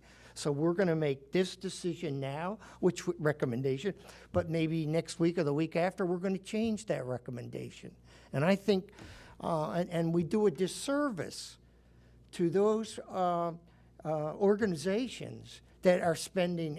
I've got a really good example. How about Johns Hopkins graduate? I was up there. I know exactly what they're doing, trying to keep track and how many hundreds of hours they spend trying to keep track of who's got it, who's been vaccinated. Because if you ever watch the news and you look at all those numbers that are over there, right down on the bottom, it says Johns Hopkins University. And that's an incredible amount of work. And I just, it's just too easy to say, well, gee, they can't make up their mind. I've heard that too. Well, of course they can't make up their mind because it's not, it continues to change. And they not only change, they continue to learn things about the virus, which makes them then come out with sometimes a different recommendations. So I really, that's why, Mr. Kiever, that's why I think this information is really important. And if parents are out there and just poo-pooing it, then they're not really looking at the real science, because these are real numbers. They've been analyzed, and the virus is continually being evaluated and explored and all those other kinds of things. And it's not that it's confusing. It's a threatening menace, and we don't want to have to deal with it. And it just, I know it upsets people. I think that's important. Okay, Ms. Cook? Thank you, Mr. Chair. Mr. Kiever, back to your mitigation factor of self-checking, and if you don't feel well, don't come to school. To incent that, so let's say I wake up and I maybe have a common cold, or maybe it's just allergies, but I'm not sure, but I don't feel quite myself. So I don't, I shouldn't go to school, but I really don't want to miss that lecture, because I know a lot of high school students think that, right? But can they tune in virtually? Like, is there going to be a virtual option on a day-to-day basis for students to incent them to stay home if they really should be staying home? I wouldn't say that day-to-day there will be a virtual option for all students, but I think that we as a division over the course of the last year have provided quite a bit of online learning option, virtual learning option. So to your point, is an OWL in place and ready to go on a particular day? Not necessarily, but I do think that one of the things that we've learned over the course of the last year is utilizing the LMS, utilizing online virtual learning options to be able to have in play. It just seems to me if we really want kids to stay home when they're not feeling well and not sure, that we should probably make it easier for them to do so and not feel like they're missing school. Worth consideration. So, and then I just want to say that I absolutely support the decision, the difficult. I know you worked very hard on this, and I know it wasn't a decision that you came to easily to mandate masks. And, at the end of the day, I think I respect the idea that people want freedom of choice. I understand that. But I think total freedom of choice when public health is at stake isn't a realistic expectation in public schools. I just don't think it is. Our primary responsibility and focus is to keep kids in school. And the best way to do that, to reduce transmission, is to mask right now, and it is universally recommended. And I think that the thought that optional masking equals no masking, so people who want optional masks, they want to see their teachers' faces, I think it's entirely possible that every teacher will mask. So even if it's optional, you're still not going to see that teacher's face because they're going to have a mask on. So I think people aren't necessarily thinking of what it's really going to be like on the ground. And I also think optional masking, we know that the reason you wear masks primarily isn't to protect yourself, it's to protect you from others from you should you be sick. So if I decide to optionally mask because I'm worried about my health, that's not the point. The point is that if I am sick and don't know it, I'm protecting Ms. Ownby or Mr. Dowell. So asking people to make that choice, if they're not prone to masking, they could be harming other people unknowingly. And so that's another reason that I think masking is, I think this is just what we've got to do. And, I love living in Williamsburg. I love the fact that the heart of our town is a place that reminds us of our sort of founding tensions. And I think that if we step back and look at the history of this country, there are tensions that we've been dealing with, for 400 years in some cases, whether it's private wealth versus commonwealth, or, freedom versus equality, or unity versus diversity. And this is just one of those things where as a society we don't agree, but I think we have to step back and realize that right now, temporarily, and temporarily may be a long time, we have to think of the common good versus the individual freedoms. And in public buildings, in public schools, I think that's the expectation. And unless and until transmission is low, and this is no longer a public health threat that might close schools, I think that's what we have to do. Because at the end of the day, I want kids in school 5 days a week. And so anyway, I support this, and thank you very much, Mr. Chair. Ms. Owenby? Thank you, Mr. Chair. I would like to say that I do agree with Ms. Young with regard to wearing masks not being the most optimal for educating our students. However, I like the idea of pivoting from masks to not masks, ideally, when the conditions on the ground change, instead of pivoting to back at home and remote learning.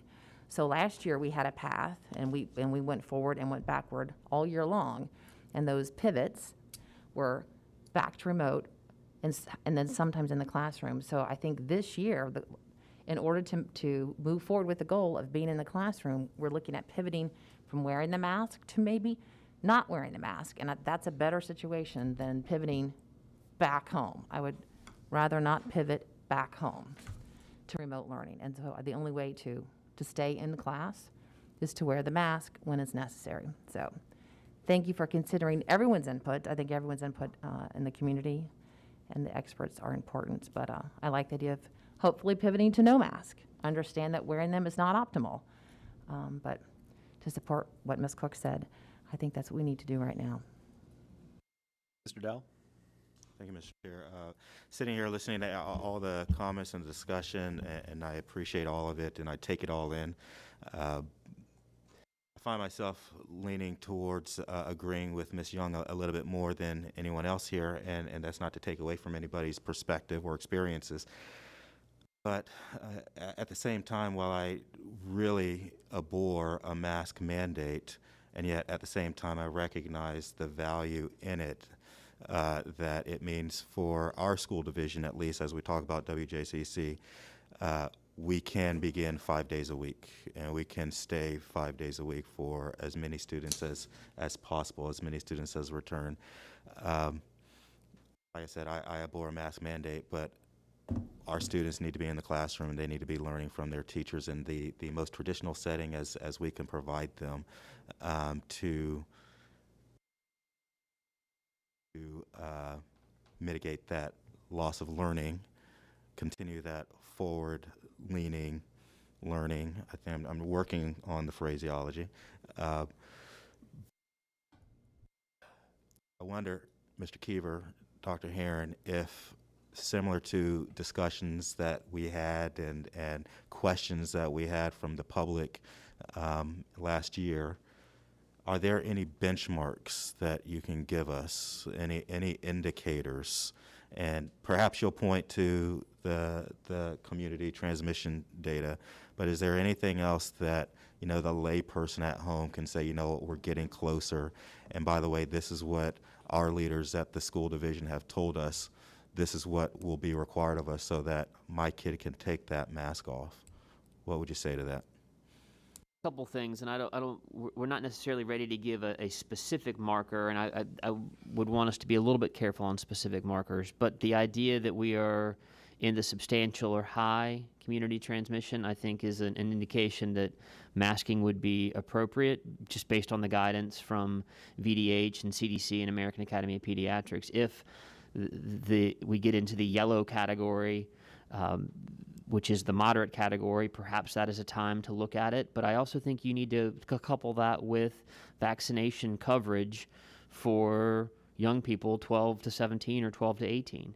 And if that range remains in the 22, 23, 24%, and we're able to drill in on what the school's percentage is specifically, we would want to see that grow higher. So those two things, I think, in working in tandem, would put us in a better position in terms of removing masks as a requirement.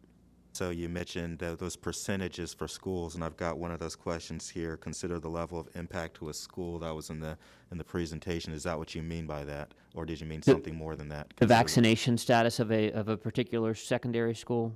Well, so I'm asking you because it was just that statement. Consider the level of impact to a school. Was it only in relation to vaccination, or was there other impact qualities that you were?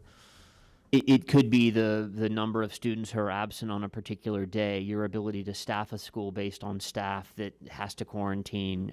So I think that that's one of those components that VDH even shared last year in terms of thinking about as you bring people back to in-person learning, what are the impacts of that decision based on what's occurring in a particular building, or do you step back and look at impacts across the division? And I've used this example before, but when we were first getting started in the fall of last year and moving back towards in-person learning, we had a scenario at one of our elementary schools that put us in a position where we felt like we needed to put the pause in that particular building while the other elementary schools could continue to move forward. So it's that kind of decision-making that I think will continue to occur throughout the course of 21-22. Transmission rates are a key indicator, as well as vaccination coverage. And I think those two things, if transmission rates subside and vaccination coverage increases, we're in a better position. My last question, and thank you for that. My last question, and it's been asked a few different ways tonight. What does registration look like for this coming school year?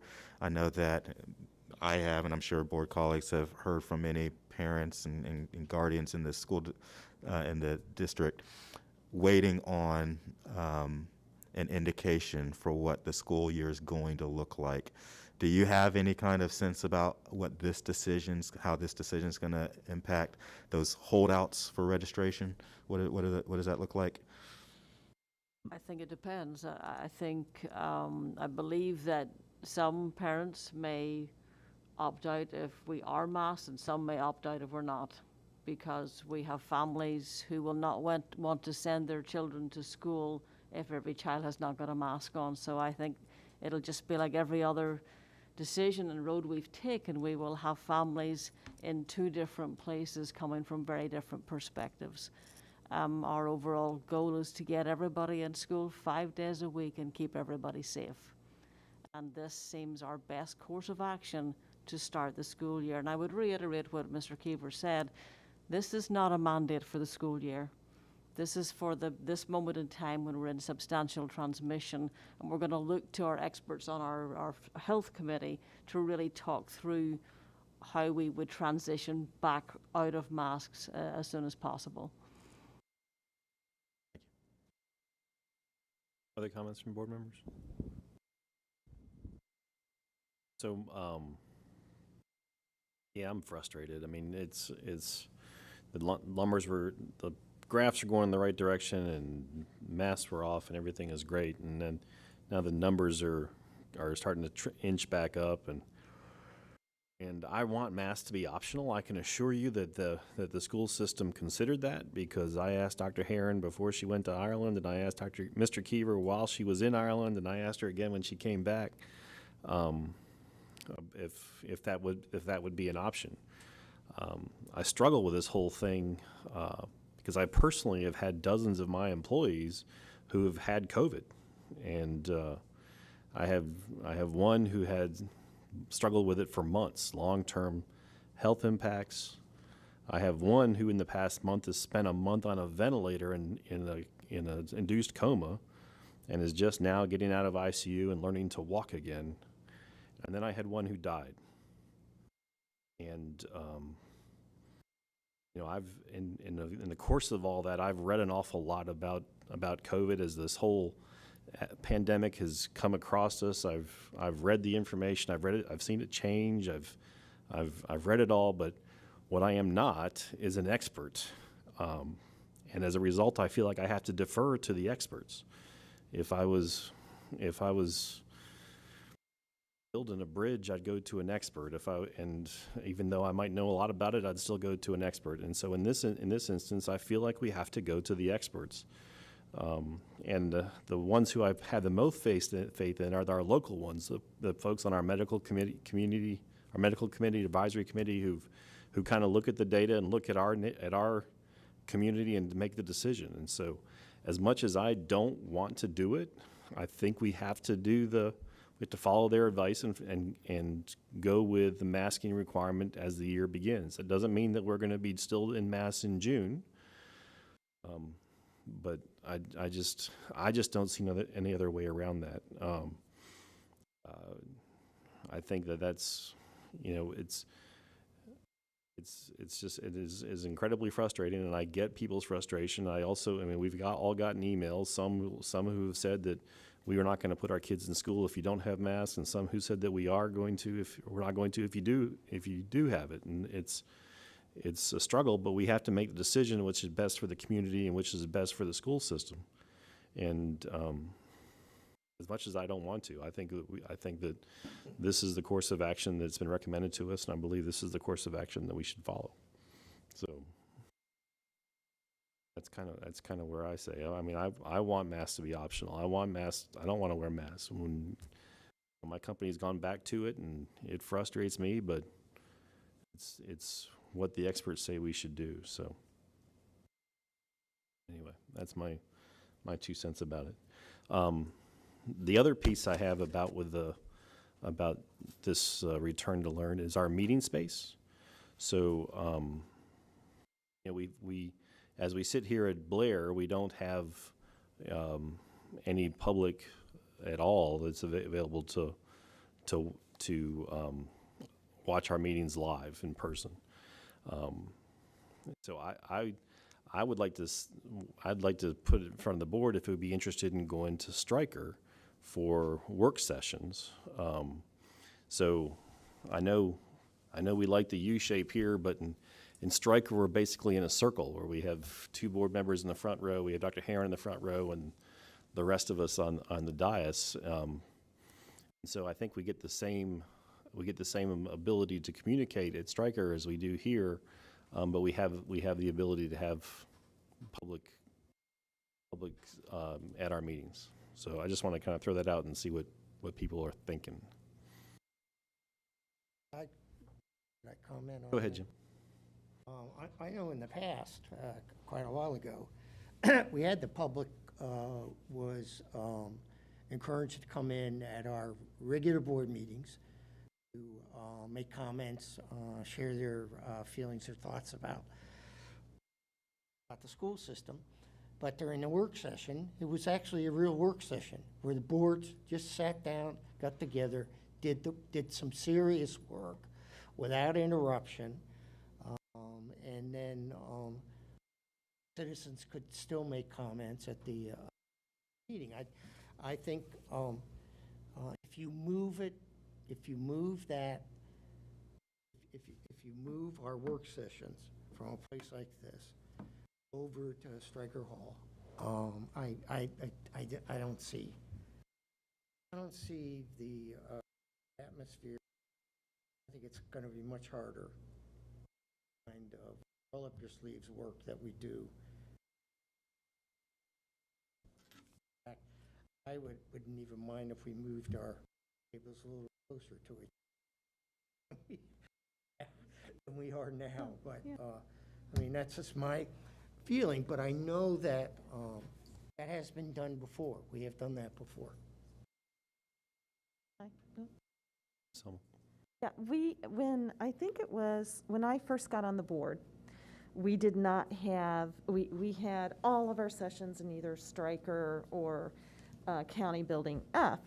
And I remember as a new board member, I had a really hard time distinguishing what was a work session versus what was a regular meeting. And it wasn't really, and I felt like conversation and discussion was very stymied in the formal dais setting. And then I don't know who was, I think Ms. Young was with me, maybe Mr. Beers and Ms. Ownby.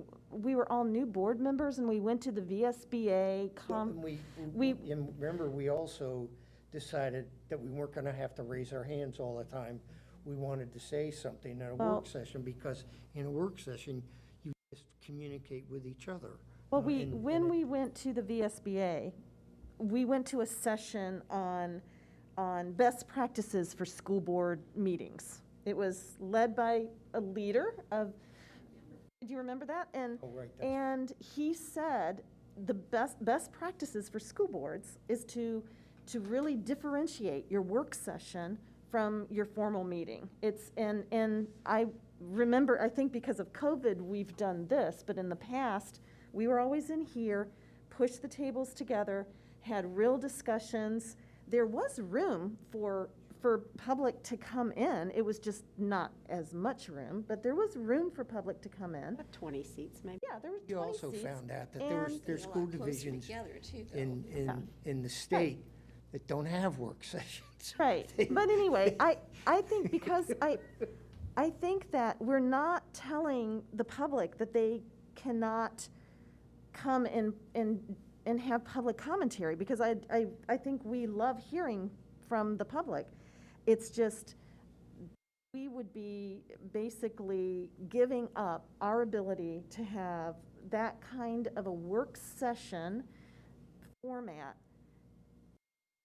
for a very small portion of our meeting, which is public comment. It's a 30-minute portion of what is sometimes a 4 or 5 hour meeting, that they can still do public comments. You just don't have, instead of, maybe 100 people that can gather together, it's 20 people. So that's I had the school system look at how you could arrange this space that we could have public in here, and it was difficult for us to maintain our own social distancing to get that done. But they could still do public comments. And we can always, we have done public comment, but as a public board, you're supposed to meet in the public. And, right now we're on camera, and we're streaming on the web, but that, prior to March of 2020, that was not the definition of public. So, well, that's my, you wanted my Understand. Yeah, I opinion, got that's you. my opinion. But our work sessions have always been here, and they've always been streamed. I mean, yes, some people could fit in here. There was enough room for about 20 people, but I'm not sure why we're not, like, I agree with Dr. Beers and Ms. Hummel. I think the work session needs to continue to stay here. Maybe we need to have a live TV feed out there, I don't know. And then go to Stryker. Always is a big word. And then go to Stryker for our regular meetings, but the work sessions stay here, like, that's where they were before. We haven't always been here. For a long time. But I don't think our work sessions were they live? For a long, long time, the work sessions were just streamed. They weren't.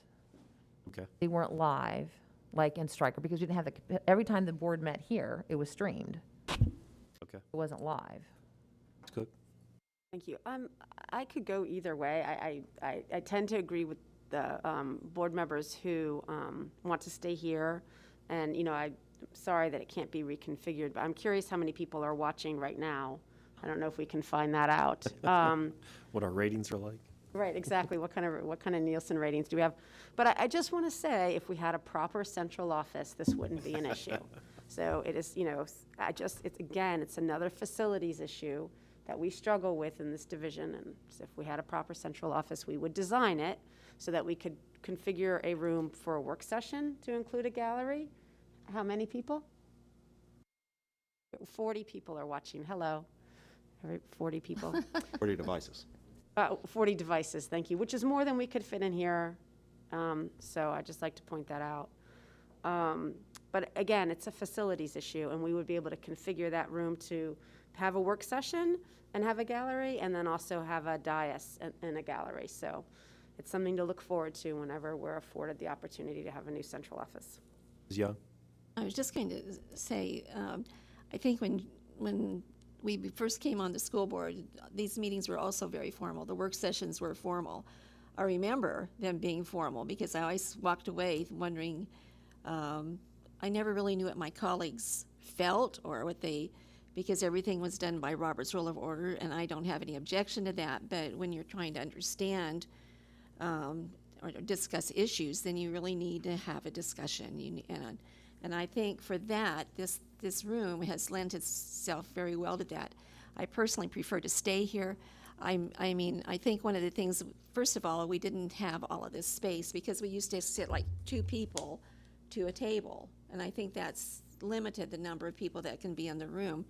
But, I mean, if we go to the point where we don't need to do this, maybe we can go back to our original configuration. But personally, I prefer to stay here.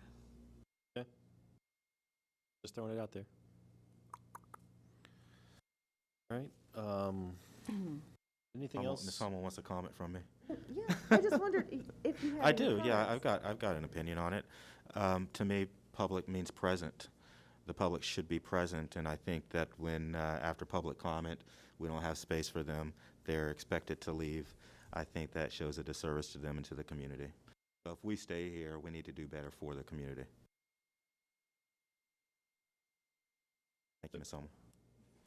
It's just that difficult to do that with the constraints that we have in place. Right. So. Can we not just push this whole thing up against the wall and then Then people aren't on camera. I believe the cameras are configured to capture everyone, and I think we've looked at the limitations of that. I know How Mr. did we do it Keever before? looked at the How room did- last week. Right, so one of the things we took into consideration was pushing you closer together, pushing you against the wall, the seating configurations. The cameras can be, not pushing you guys against the wall, pushing you closer to the wall, excuse me, that was inappropriate. But we can configure the cameras a bit differently, but the idea of the personal space that you currently enjoy would need to go away. And then the amount of people that we are able to seat in the room, would we look at 3 feet? Would we look at 6 feet? Would there be various requirements around masks or not masks, et cetera, based on our operational status? So we advised, as we talked about it last week, we advised in consultation with Ms. Fowler that if we were going to be in here, we would need to be much closer together, but there ought to be a mask mandate in here. And we also explored the idea of the possibility of reserving a larger venue, i.e. Stryker, for the work session conversations as well. To that point, I don't believe that Stryker was available on September the 7th, but there might have been some availability for first meeting in October and November, as I recall. So I put them through some difficult conversations, and they had to call me and tell me my dream couldn't come true. So, but you know, we did look at trying to configure this to get public comment. Ms. Hummel? At Stryker, is it possible for us for our regular meetings, if we're wearing masks, I mean, can we actually be on the dais, all together on the dais, and not have 2 of us down here? And is that Not without us being elbow to elbow. Because it's pretty tight up there when all 8 of us are up there. Because I think that's kind of really awkward too. It is awkward, and we tried to figure out how to do that, but it's just the old Stryker was really tight. This new Stryker is just tight. The old Stryker, I remember being up there and saying, "Guys, I thought you guys were up here in the dark, and now I know you are." And we can't get County Building F. There was also challenges with the County Building F in the social distancing as well. We all can't fit on the dais. I think there's 5 members who have space who are able to fit on the dais, but not 7. So then when you push Dr. Herron and 2 board members off, they come very close to the speakers and public in that direction. So it was a challenge there too. We were farther away at County F than we would be at Stryker, but we're still not where they want adults to be when they're social distanced. Because I just don't even think that that's a good, I mean, that's not even good at a formal meeting. I really don't think it would be good in a work session, but. Chairs of the county F are better for us, but they're horrible for the people in the audience. I think especially in a workshop setting, for staff to have microphones and be sitting in that conversation with you is much more helpful than jumping up and down constantly, because it's really not set up for a board member where staff are involved. At the county. At the county. Right. Yeah. Striker's much better. All right, so we'll just, we'll stay here for our work sessions and Stryker for our regular meetings. Is there anything else we want to talk about before we move on? Okay, well, so we'll move on. Policy, create policy AD, educational philosophy. Aaron. Thank you, Mr. Kelly. I believe Ms. Bourgeois is going to lead us off this evening. Is that right, Mr. Keever? Yes. I know we've had a long discussion on some of these policies in Policy Committee, and we've several members of staff ready to answer a question on the policies that we're bringing forward this evening. So, Ms. Bourgeois, if you want to start off, that'd be wonderful. Thank you. Thank you. Good evening, Mr. Chair, members of the board, and Dr. Herron. This evening, we're going to bring 8 policies forward. We will take you through each policy, but just for a little bit of background, in 2020, the Virginia Assembly passed Virginia Code 22.1-23.3, which required the Virginia Department of Education to establish guidelines for the support of transgender students. Those guidelines were released by the Virginia Department of Education in March of this year, 2021. Following that, VSBA released their recommendations in May of this year. And the policies or those must be in place before the beginning of the 21-22 school year. To begin, just to give you a little bit of background, the Virginia Human Rights Act, which is Virginia Code 2.2-3900, expressly prohibits discrimination on the basis of many protected classes, including gender identity. In addition, there have been a number of federal court rulings that you may be familiar with, including Grimm versus Gloucester County School Board in the Fourth Circuit, which expressed that Title IX prohibits discrimination based on gender identity. The Supreme Court, U.S. Supreme Court, recently denied cert for that case, which means the case is controlling in Virginia. And also, U.S. Supreme Court in Bostic versus Clayton County supported the fact that Title VII prohibits discrimination based on gender identity. So with that as the foundation for what the state is now asking school divisions to do as far as putting policies in place, we've taken a number of steps in our process. To begin, division staff reviewed the VDOE model policies document, which provided the guidance on the specific areas to be considered.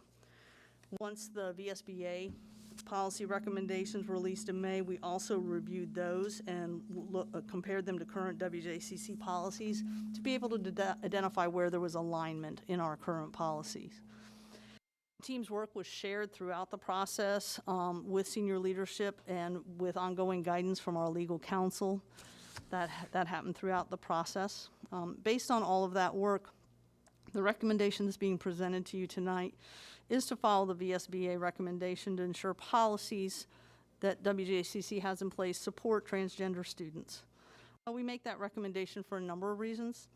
The first one is that WJCC already has a number of policies in place which meet the guidelines. 6 of those policies meet the guidelines as currently written and require no revision. In addition to those 6 policies, there are 4 new policies that we will review one at a time with you tonight, which we are recommending for adoption. And then there are 4 current policies which need minor revisions, and we're also bringing those to you for consideration this evening. Because it's a lot of information, we did provide a chart, and that is included in board docs, and it has a summary of the recommended policies, including the additions and changes and the reasoning for those. And that may be a good guide as we walk through this. So to start with, for 8.01, Policy AD, Educational Philosophy. This is a general philosophy policy. It's under Section A, so it's a board governance policy. It does support the safe and supportive learning environment, student identification, student privacy and dress code for our students. Lines in particular that support that based on the VSBA recommendation are lines 4 and 5, as well as lines 12.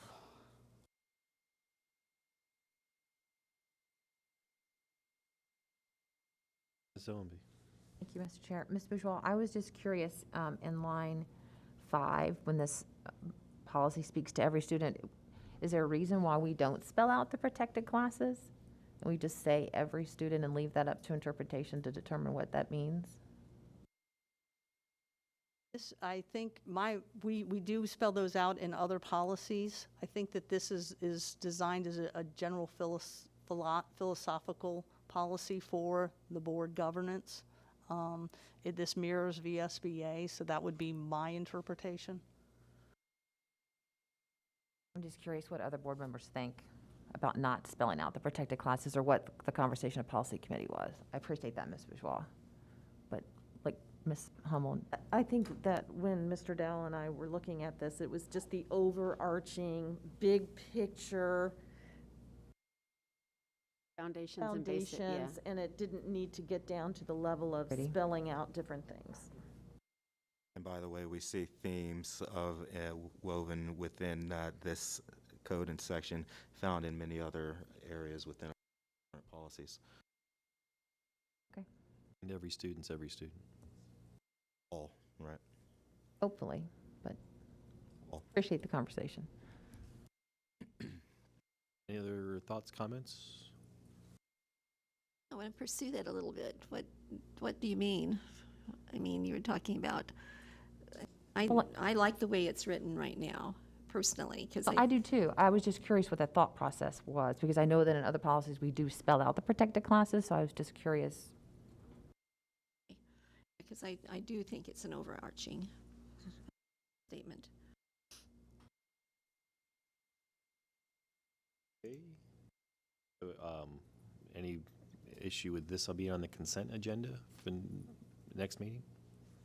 Thumbs down, thumbs up, thumbs up, thumbs up. Vote once, can't put 2 thumbs up. I have a question. Will the, Dr. Beers.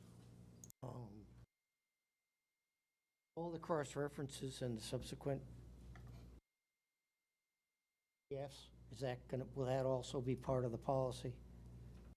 Yes. If somebody wanted to look more closely at it, they can access that, Yes. and that really sort of gets to what we're talking Oh, about. yeah. Okay, I just wanted to make sure. Good point. So 8.02, policy AE, school division goals and objectives. Thank you, Mr. Chair. This is similar to AD in the VSBA's recommendation. Again, it is a foundational policy for board governance regarding the school division goals and objectives. In particular, lines 4 and 5, where it says the division is committed to excellence in education, equality of educational opportunity, and the recognition of each student's individuality. And also lines 8 and 9, programs emphasize diagnostic and prescriptive instruction, allowing an individual approach to each student's learning style and educational needs. Supports safe and supportive learning environments, student identification, and dress code. Ms. Cook? So I'm fine with this, but because it's called school division goals and objectives and it is overarching, I wonder, because we can and customize it to our division, I wonder if our division goals should actually be in this, so our strategic plan goals, if they should be cut and pasted into this document. I know we're on a tight timeline, so maybe this isn't do it now, but just for future reference, if it is, like if I were looking at this, I would expect to see our division goals and objectives in this policy, if I were just looking at the title. So again, for now, I'm good, but I just thought I'd throw that out for a future board to consider, that it might be good to reflect our strategic plan in. Or should the policy say thou shalt have a strategic plan? I don't know that, well, I would reverse that. If we do have one, our goals, the goals of that plan should be in here, but I don't know that I want to Not every school division has a strategic plan. Right, and as your, and then, so the question would be is, does WJCC want to have a strategic plan? Because you say not every school has one, so, and then, so those goals would change every 4 to 5 years, and so I guess you go back and look at the policy every 4 to 5 years. Right. Good point. Good point. No, so I'm good now, just in the future, we have 6 goals, and they're good ones. I believe the goals will be appropriate down to the strategy level, probably not so much because that's more the operations side and the enacting of those goals, but the overarching goals certainly would. Thank you, Mr. Chair. When I read this, and I shared this communication with the policy committee, it made me think of SEAC's request to look at a standalone inclusion policy for students with disabilities. And so I could see how this could be made more robust, or was just wondering if there was an opportunity for, for staff, for the policy committee to look at a separate policy for SEAC, and was wondering about the thoughts on that. So we've started reviewing which policies, other policies we'll be bringing forward this year, and knowing that SEAC had made that recommendation, we have looked at policy IGBA, which is about the individualized plans for students with disabilities, and we feel like that might be an appropriate place to add in some of that wording that SEAC has recommended in order to really identify the priorities for inclusivity within our schools. Okay, and so that will happen shortly. So I know you guys have a lot of work to do. Yeah, no, it's in the works. Part of our process every year is to identify which policies, and then we plan them out through the year. So yes, we will make sure it is in an early batch. Thanks. We actually began that work Thursday when we were talking about these policies, and Mr. Keever brought up your email, and so we looked at, does this fit in this policy AE? And then at that time, we began looking at any other policies, I think around instructional policies too. So yeah, it's high on the priority. That's great. Yeah, thank you. Dr. Beers. Yeah, I noticed that. I don't see any reference to CRT. So that, the conclusion I draw is that that's not part of one of our goals, and it's not any part of our objectives. We don't actually teach that in our schools, or it would be indicated there. Is that correct? It is not in the policy, yes, sir. That's all I just. And we do not teach that in our schools. So, any other comments on this policy? Any problems with this going to the consent agenda? 2 thumbs up again. We can only have 1 thumb up per person. So are we good with the consent agenda? Policy GCL, professional staff development. Yes. Again, this is a policy in our review that we felt like it provides additional support. It acknowledges that the division provides professional development, particularly about the need to create a bully-free environment. And this is a specific component of the guidelines. And it addresses the prevention of bullying and harassment, particularly lines 22 and 23. Really define that for you. And then also an important piece that we think also supports this is lines 39 and 40 that talks about each teacher and licensed instructional staff employed on a full-time basis will be required to complete a mental health awareness training.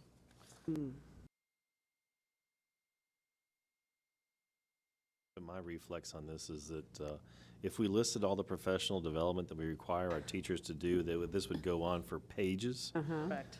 So I'd like, I mean, we can't, I don't know how we can do it, but it's just, every initiative that comes out, oh, we're going to do training, we're going to do training, we're going to do training. And at some point, our teachers are spending more time doing training than they are getting ready for the classroom. And I'd like to figure out if there's any way that we could limit this, or add one, take something off, because we are just killing our teachers with professional development, and all of it is good stuff, but I don't know if we can do it where you do stuff every other year or every 3 years, just to take the burden of it off of them, because it is massive. And I'm not saying that what we do is not good. It's all good, but it reaches a point where it's much, my humble opinion. Are you giving this a thumbs up, though? Yeah, like, I don't have anything that I ask for the thumbs up, not you. It's a Lisa. round table, right? Thank you, Mr. Chair. So in section 2, I do agree, we ask our teachers to, I do agree a lot with what the chair just said with regard to staff development, but PD is important. And I think it is important to have training with regard to just understanding students' disabilities and our English language learner students, but there are other subgroups, like I just wondered why, like, just some subgroups of students are here. Again, it kind of gets back to my other. So, And also, and like culturally responsive teaching is not expressly spelled out.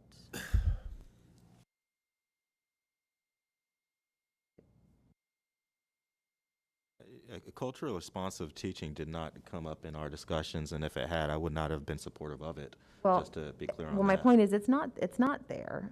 So it's not there, just like CRT wasn't in the other one. Right. So that's a point. Okay. But we list some subgroups of students, but not all. So what was the reasoning behind? I believe that's part of the license renewal process and Okay. expectation So at the state of level. Virginia outlines which Correct. subgroups. Okay. Correct, relative to the training and staff development piece. Thank you.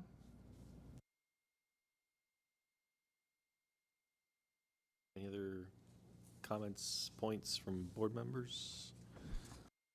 Now, if you'd like this on the consent agenda, thumbs up. Thank you.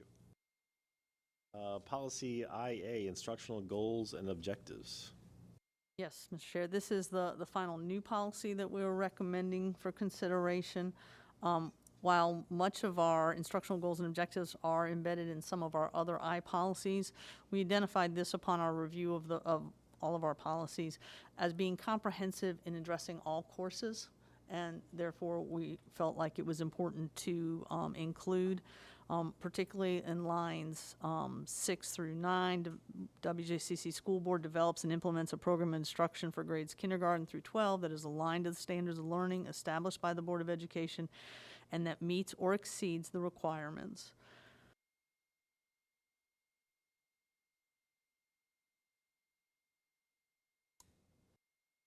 Comments? One of the thumbs up already? Any problem with this being on the consent agenda? Al, am I getting a thumbs up from you or am I? Sir. Okay, good. You do all my job for me. Revised policy IGD, extracurricular activities. Yes, this is a policy we currently have. The recommendation is that we revise it to add that we will follow federal, state, and state law and division school policy.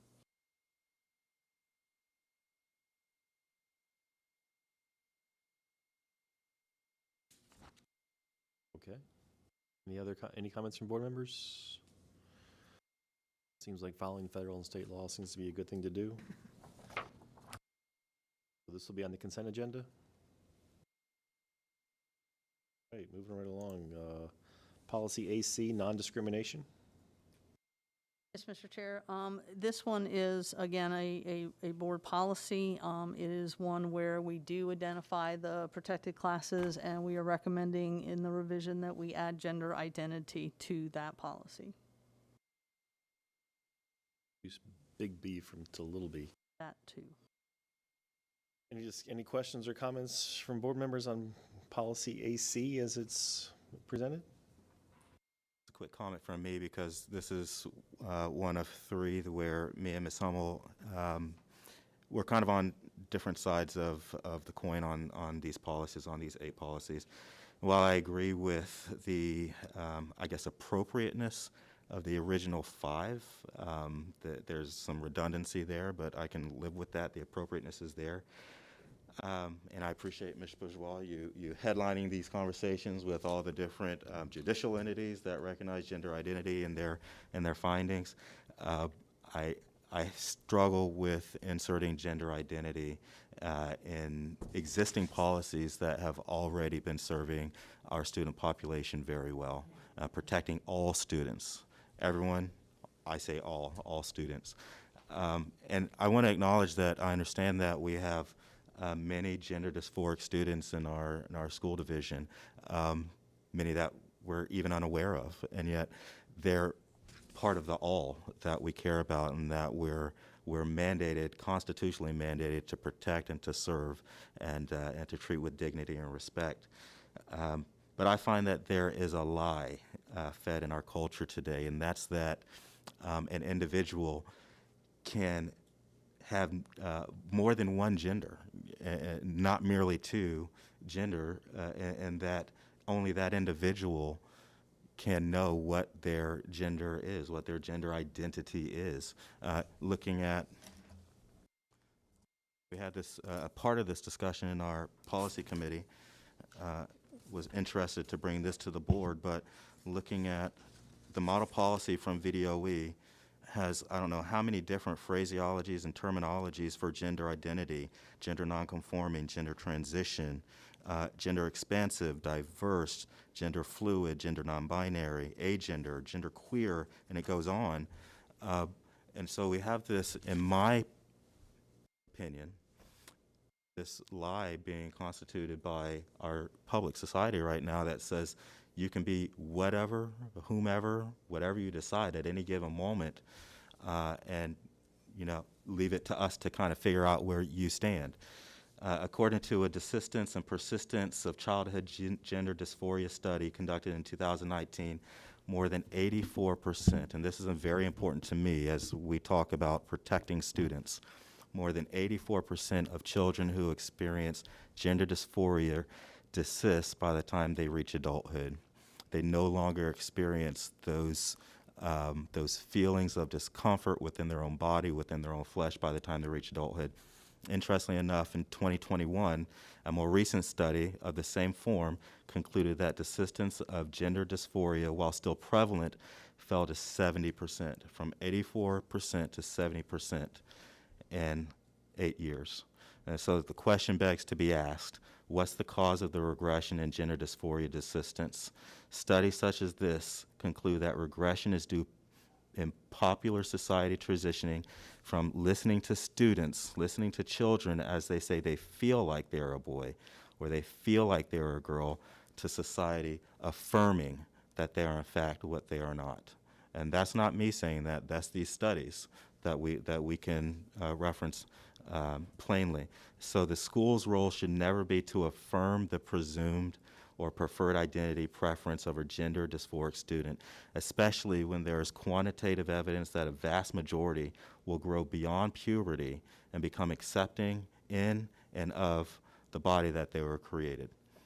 Institutions such as schools need to recognize that transgender affirming policies actually create greater health problems. When you look at other studies in Switzerland and the Netherlands talking about not only regression but regret, having gone through hormone therapy and surgeries, double mastectomies and all these other surgeries, the regret that they face after those things have been done in their adolescent years, it's grave. And so there's a huge health problem for a vast majority of gender dysphoric students. And I believe this, that policies that affirm gender identity disorder have proven to harm students later in life. And so for these and many other reasons, I can't support adding gender identity to policies that we already know have been proven to not only support but protect all students. So I just wanted to add that to this conversation. Okay, thank you, Mr. Dow. Dr. Beers? Yeah, Mr. Dow, I'd like to share with you some of the research. I'm sorry, did you call? No, I called you. Oh, okay. I'm gonna want to go after You what? I'm gonna go after you. Oh, okay. God, I thought it was Sorry, it was so dramatic. I'd love to see those studies. I'd like to show you about 30 or 40 other ones as well, where they really looked at tens of thousands of kids. And another question I'd ask is, how many transgender kids have you come in contact with? Because there are many, not in just Williamsburg, across the country. One of the things that I discovered from one of the studies, a group of psychiatrists did a study, and one of the things that they revealed was 40 or 50 years ago, you didn't hear too much about transgender kids. There weren't a lot of them. And what they basically have concluded is over the last 10 or 20 years, the personal rights of people have been reinforced without fear. And so what has happened, a lot more kids who used to keep it hidden are not hiding it anymore. And the other thing that's happened is they've become a political force. So I think, and the surgery business, I don't think that's any of your business. I think if a boy decides he wants to that he's really more a girl than a boy, and he wants to do that, that's fine. Or if a girl does the same kind of thing, that's fine as well. So I certainly don't support that particular position that Well, you've Dr. taken. Beers, let me respond to you. Dr. Beers, I'd like the opportunity to respond to you Yeah, because go ahead. I never said that anyone having a surgery was any of my business. I was referencing a study that suggested that there is severe regret. How many subjects were there? 10, 50, I will- 1,000, 10,000? I will provide you the study. Well, yeah, because there are studies and then there are studies. That's true, too. I will provide you the study.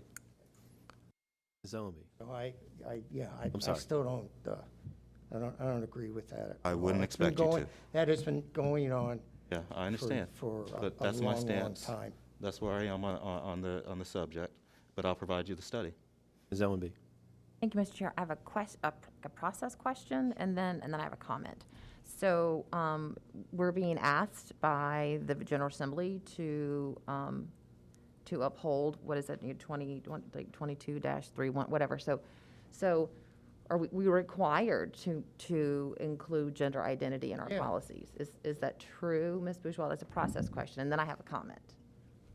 That is the recommendation. The recommendation by the General Assembly and I'm going the to clarify that statement, though. It's a recommendation, it's not a requirement. So there is a case that was decided in Lynchburg Circuit Court 2 weeks ago, a week before our policy committee met, and the judge did hear from the Virginia Attorney General's office, and they said that school boards are going to have to deal with this. And in fact, I have it here. Let's see. Excuse me. Yeah, this was Judge James Watson, and from the Office of the Attorney General was Attorney General Melissa Charnes saying publicly that there will be, instead, there's no enforcement mechanism within the model policy statute, meaning there's no punishment for a school board if they fail to pass inclusive policies as the model policy document guides. And so it's asked, will the state come after a school board's funding if they don't pass these policies? She responded, no. It's only a recommendation. Thank you. So again, just to reiterate, so it's the recommendation of the General Assembly, it's the recommendation of Virginia School Board Association, it's the recommendation of the State Board of Education. So the requirement is that we have policies in place to support transgender students. That is a requirement. It's a What has requirement. been recommended through the VSBA model for how to meet that requirement is to add gender identity to this policy and other policies that we'll be reviewing. Okay, thanks for the clarification, then my comment. So I support this, and I think the one thing that our school board can do, to your point, Mr. Dow, is to ensure that every student feels safe and welcomed and is supported in who they are. And so I do think it's important, and that's kind of what I was getting at with all my other questions before, to list out every protected class. And I've done a little bit of reading too. And so we do know that transgender students often don't feel safe in schools and classrooms, and because of that, their test scores are lower. So if we can add these words, and this makes a student feel like they're self and secure and welcomed and supported in who they are, then I think that's one thing that we can do to help all students achieve. Mrs. Young? I personally, without gender identity, I think it covers it. I mean, my biggest concern, and it always has been, is I want students to come to school. I want them to feel like they belong. I don't want them bullied, and I don't want them harassed, regardless of any of the protected classes they belong to. And I think the more that you make this more and more specific, then you're going to start leaving people out. So I think the more general the statement, the better for our schools, because then, I mean, we've already added on this one, race, color, national origin, disability, religion. I mean, it goes on and on and on. And now we're adding another one, and I absolutely do not feel it's necessary. I want students to come to school. I want them to feel accepted and not be bullied or harassed. Ms. Cook?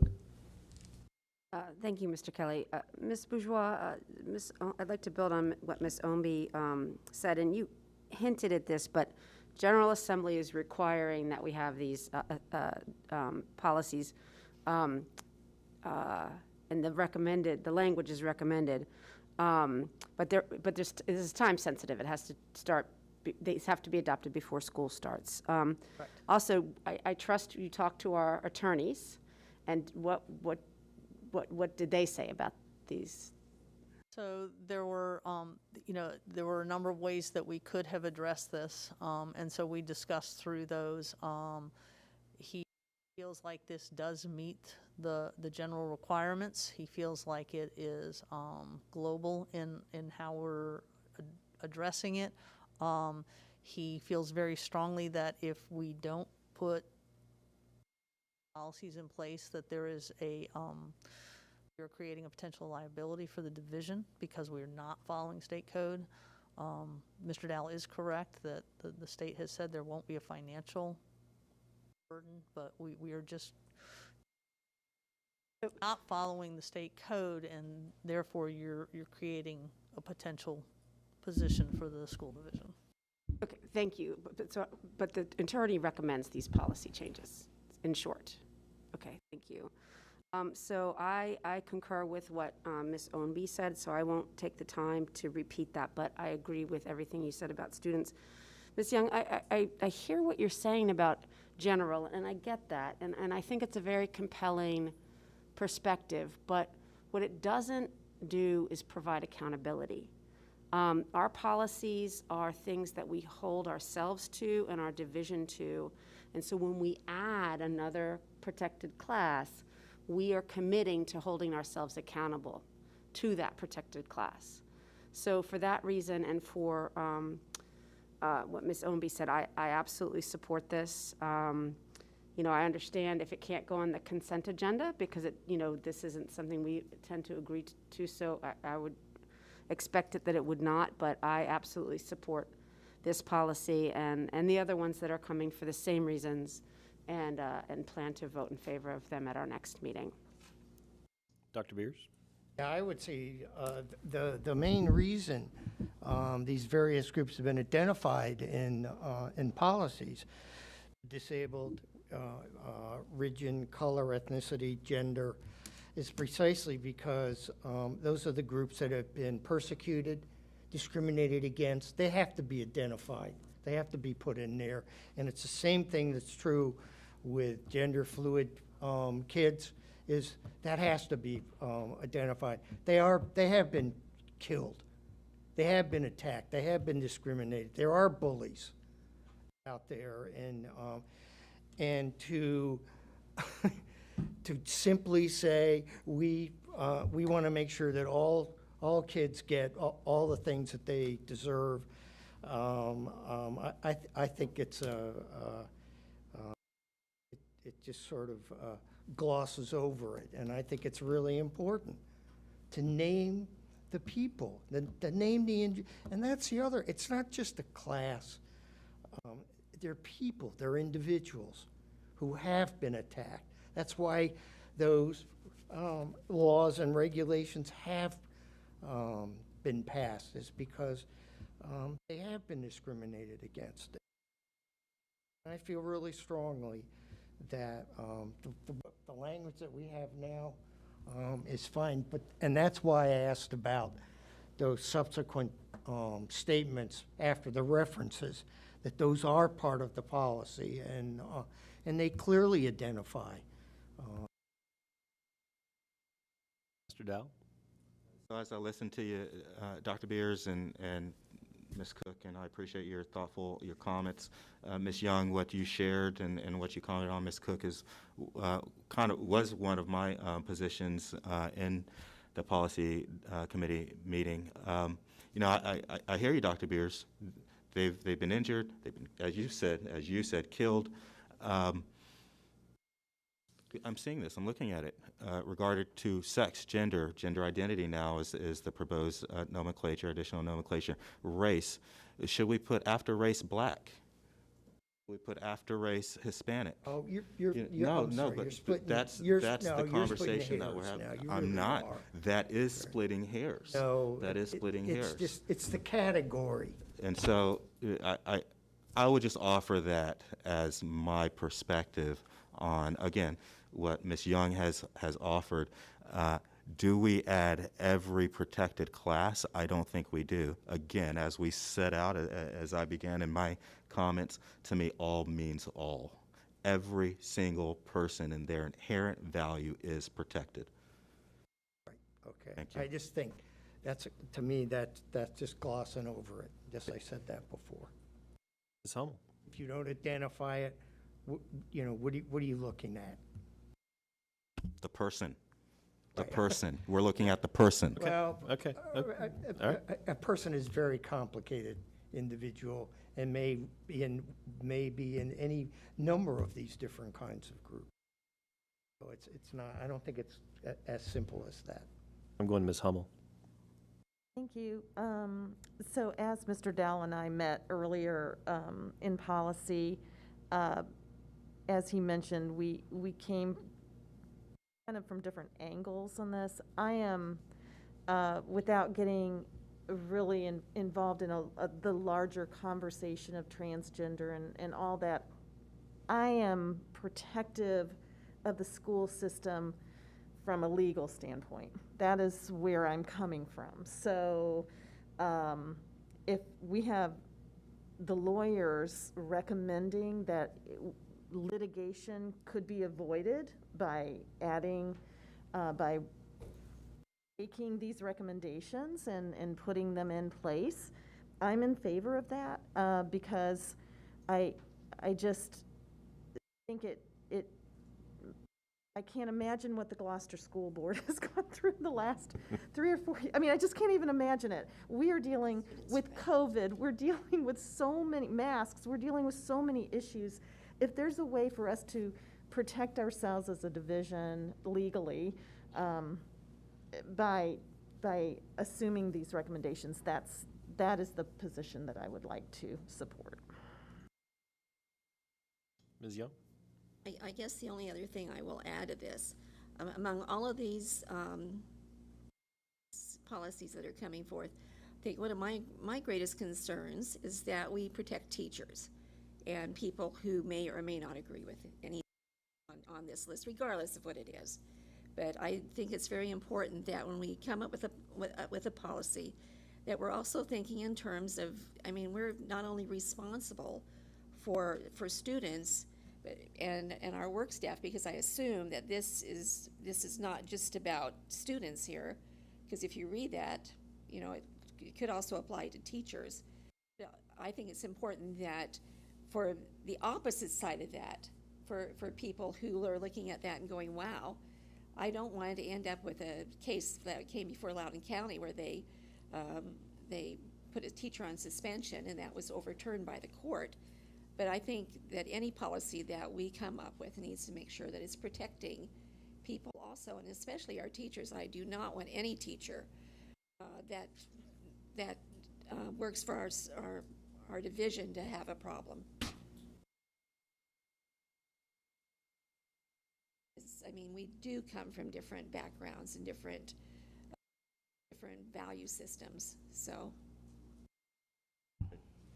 So, any other comments before we move on? I'll just say, Dr. Beers. I'll say one more thing.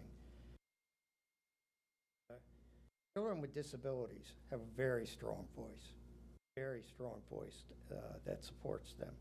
And all I would say is some of these other individuals, some of these other groups ought to have just as strong a voice for support. Any other comments before we move on? This will not go on the consent agenda. So just so I understand process, so it doesn't go on the consent agenda, but because of the timeliness issue, It'll be on the regular agenda. it'll be on the for vote. regular agenda Right. for the vote. Thank you. It's not on the consent agenda. Okay, thank you. Takes us to policy GBA. Yes, thank you, Mr. Chair. GBA is in the personnel section for prohibition against discrimination and harassment. It is similar to policy AC in that it has identified protected classes, and we have added gender identity to this policy also. Sure, all the comments that were for the last policy are the same for this one. Are there any other additional comments on this one?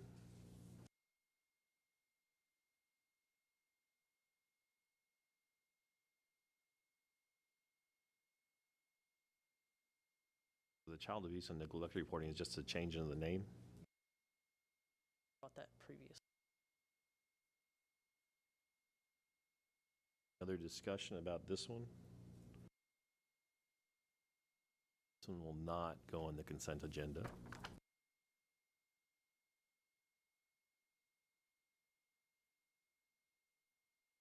That takes us to the final policy that we have considering tonight is policy JB, Equal Education Opportunities, Non-Discrimination, Harassment.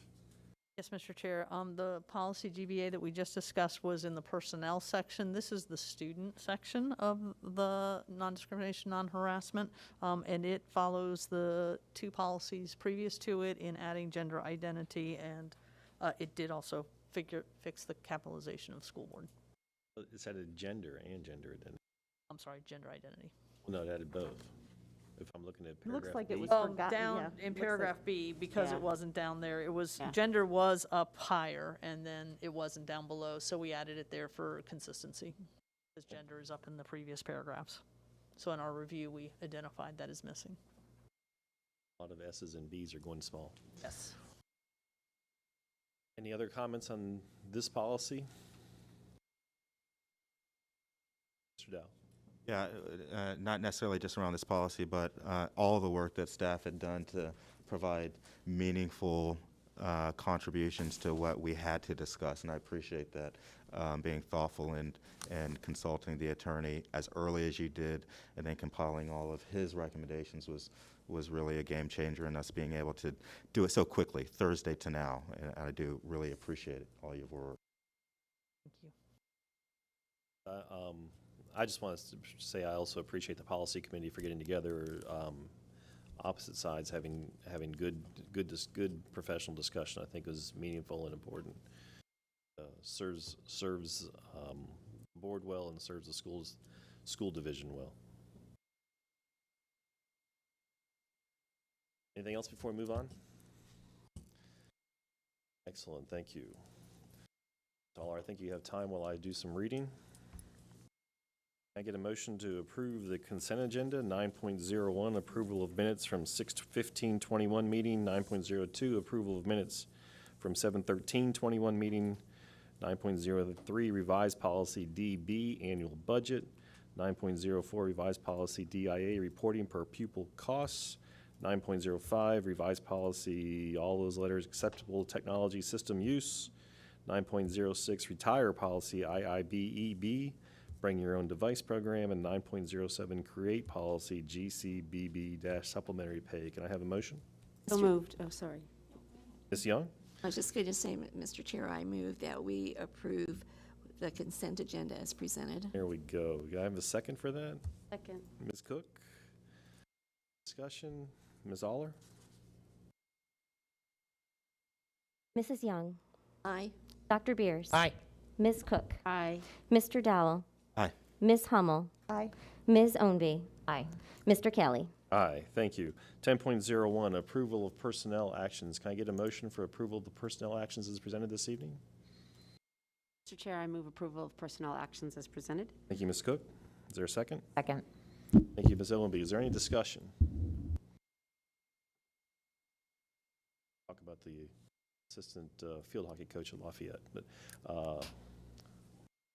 hearing none. Jamie Bourgeois. No discussion. Ms. Aller? Ms. Cook, Aye. Mr. Dowell, Aye. Ms. Hummel, Aye. Ms. Ownby, Aye. Mrs. Young, Aye. Dr. Beers. Aye. Mr. Kelly. Aye, thank you. 10.02, approval of authorization of signatures in the absence of the superintendent. Can I have a motion, please? Mr. Chair, I move to approve the authorization for Ms. Renee Ewing, Chief Financial Officer, Mr. Daniel Keever, Chief Operating Officer, and Mr. Sean Walker, Assistant Superintendent of School Leadership, to sign State Department of Education documents in the absence of the superintendent through August 15, 2022. Thank you, Mr. Dowell. Is there a second? Second. Thank you, Ms. Hummel. Any discussion? Something we do every year in preparation for the new school year. Hearing none. Ms. Aller? Mr. Dowell, Aye. Ms. Hummel, Aye. Ms. Ownby, Aye. Mrs. Young, Aye. Dr. Beers. Aye. Ms. Cook, Aye. Mr. Kelly. Aye, thank you. 10.03, approval of tuition rates for non-resident students for 2021-2022 school year. May I have a motion, please? Mr. Chair, I move that we approve tuition rates for non-resident students for 2021 to 2022 school year. Thank you, Ms. Young. Is there a second? Second. Who's the second? Oh, Ms. Owenby, thank you. Is there any discussion? Do we need to name the rates in this, or say as presented or as listed on board docs? Just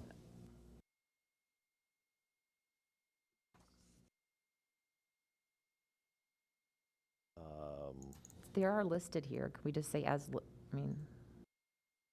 listed in board docs? How about as presented here tonight? Yes, as presented here tonight. Do we need to amend that? Ms. Young, do you have any problem with that?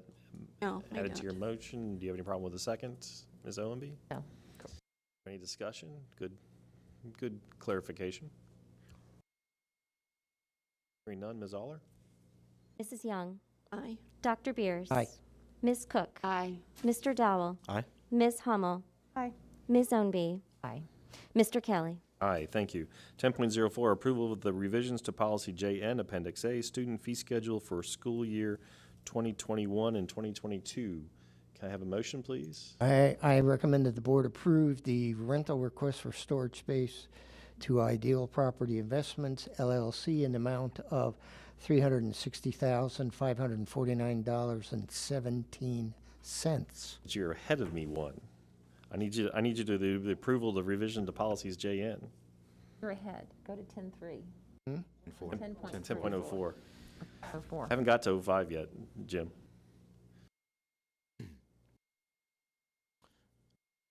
So can I have a motion? So, yeah, I move to approve the revision to Appendix A of Policy JN, student fee schedule for school year 2021-22. As presented tonight?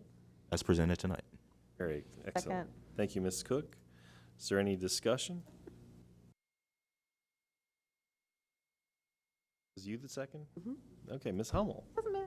No, it does matter. Give me a solid, Ms. Hummel. Any other discussion? Ms. Aller? Mr. Dowell. Aye. Ms. Hummel. Aye. Ms. Ownby. Aye. Mrs. Young. Aye. Dr. Beers. Aye. Ms. Cook. Aye.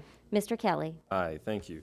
Dr. Beers, can I have a motion for approval of rental request for storage space to Ideal Investments, LLC? Sure, I recommend that the school board approve the rental request for storage, sorry, got ahead of myself there. For the rental request for storage space to Ideal Property Investments LLC in the amount of $360,000, $360,549.17. Thank you, Dr. Beers. Second. You're well practiced at that. Thank you, Ms. Owenby, for the second. Over 6 years. Over 6 years. years. Yes, over 6 years. Second. Okay. Any further discussion? Talked about this at the last meeting. Ms. Aller? Dr. Beers. Aye. Ms. Cook. Aye. Mr. Dowell. Aye. Ms. Hummel. Aye. Ms. Ownby. Aye. Mrs. Young. Aye. Mr. Kelly. Aye, thank you. 10.06, approval of award of contract for invitation for bid number 2021-122 asphalt paving repairs at Lafayette High School. May I have a motion, please? Chair, I move to approve an award contract for invitation for bid number 2021-122 asphalt pavement repairs at Lafayette High School to A1 Asphalt and Sealing LLC for a total cost of $337,410. Thank you, Ms. Owenby. Is there a second? Second. Thank you, Dr. Beers. Any discussion? We'll make sure that we do some coordination for that supply. Just want to reiterate that again. 1,000 children are supposed to come to get their school supplies to the parking lot. Yeah, it's a festival. Let the band practice. Band needs to practice, man. The stripes are there. Thank you. They'll be paved over, so there won't be any stripes. I know, but the band tower's here. I'm sure Mr. Keever will keep us well informed as to how they're going to implement tower. that project. Any other discussion? Prince of Time. Hearing none, Ms. Aller? Ms. Ownby. Aye. Mrs. Young. Aye. Dr. Beers. Aye. Ms. Cook. Aye. Mr. Dowell. Aye. Ms. Hummel. Aye. Mr. Kelly. Aye, thank you. That takes us to 11.01, board member comments. Is anybody who want to go first?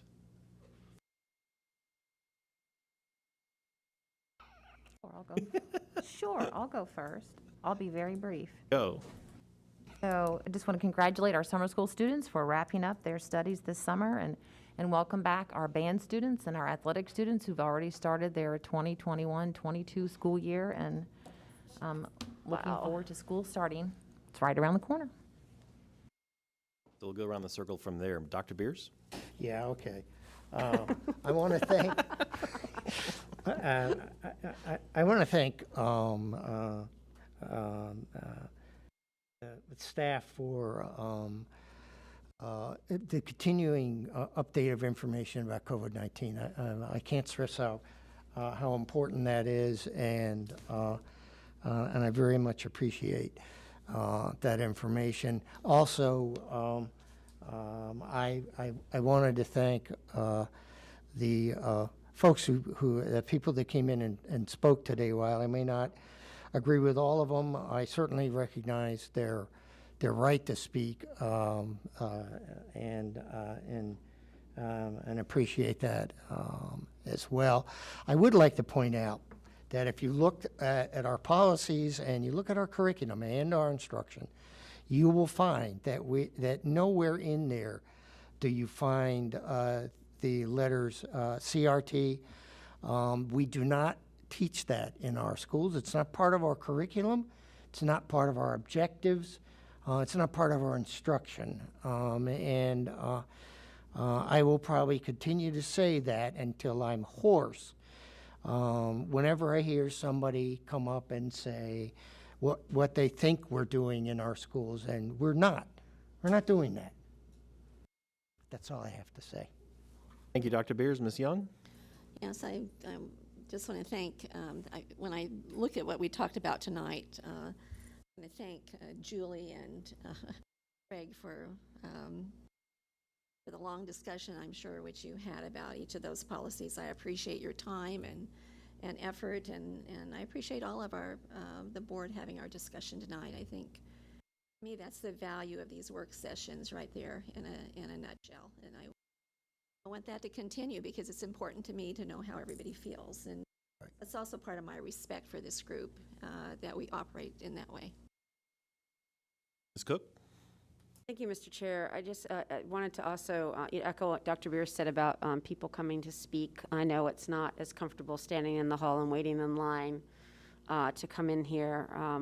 But I do appreciate that and the commitment that everybody has to that. And I just want to say, in response to some of the remarks tonight, and also for the listening public, the 40 people who are online now listening to us, I hope.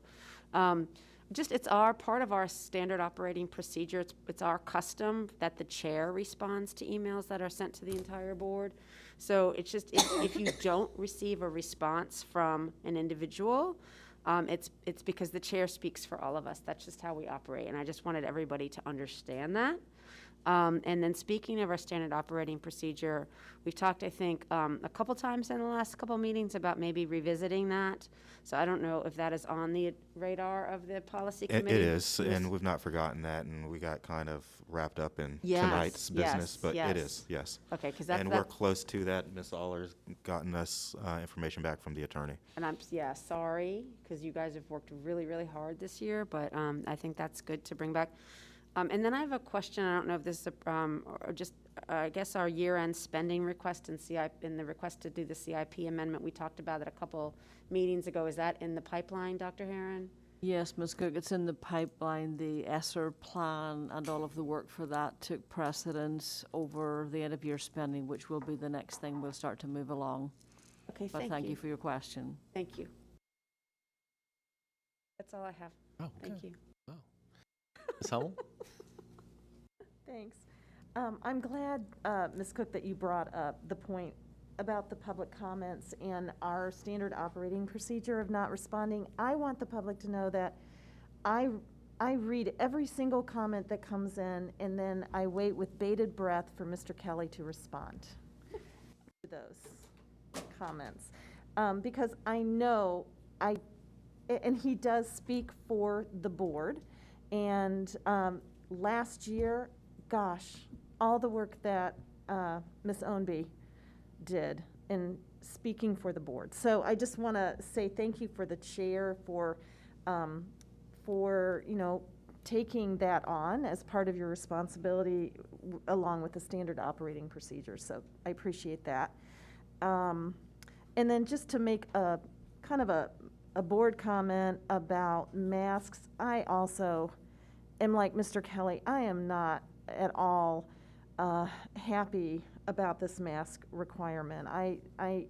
It's a necessary, it's the lesser of two evils, right? In order for our kids to go back to 5 days a week learning. And if that's what the school division is saying after consulting with their experts, and that's the way they see us starting the school year so that we can have our kids in school 5 days a week, then I support it, but I'm not happy about it. And I just really wish there was some way that it could be as soon as possible, optional, especially at the middle school, high school, for the students who are vaccinated and the teachers and staff that are vaccinated, because I think there should be some lenience in mask wearing for people who have taken the vaccine. So that's it. Thank you. Thank you. So 2021 summer graduation is on Thursday. How many students do we have graduating? We have 3 graduating and 2 will be in attendance on Thursday at 3 o'clock. Okay. So congratulations to them. You forgot. I've said all I need to say tonight. He said he was good. Oh, I'm sorry. Okay. But thank you. Thank you. Ms. Hummel's looking out for you. Yeah. I'm feeling the love. Thank you. Yeah, right. So congratulations to those students who completed their graduation requirements over the summer. I do want to jump off from what Mrs. Young was saying.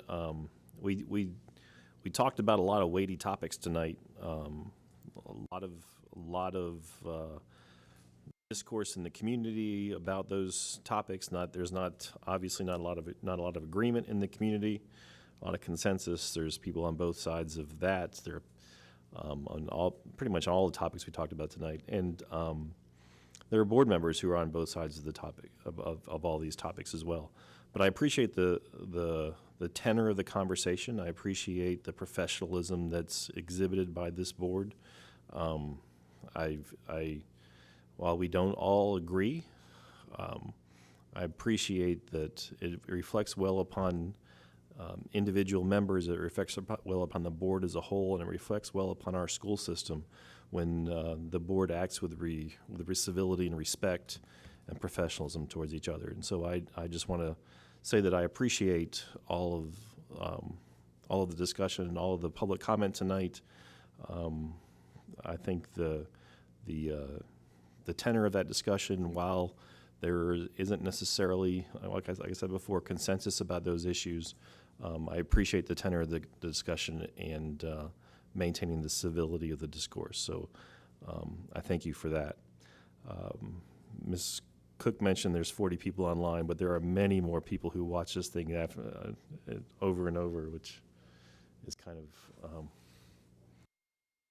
Yeah, 100, yeah, we've had 1,200, 1,400. Right. Usually it's a couple hundred.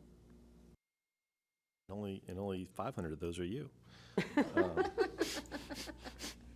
Upcoming events, class of 2021 summer graduation ceremony is August 5th at 3 o'clock, War Hill High School. Congratulations to those students. Another policy committee meeting on August 19th at 8:30 in room 300 of the annex. I think that might be our hardest working committee that we have. Upcoming meetings, closed session August 17th, 6 o'clock at the Stryker Center, followed by the regular meeting at 6:30, also at the Stryker Center. And then September 7th, 6 o'clock here, closed session in room 300 of the annex, followed by the regular work session and action items at 6:30, also here in room 300. Ms. Aller, I think we have the consent agenda and the regular agenda set for our next meeting. And with that, we are adjourned. Thank you.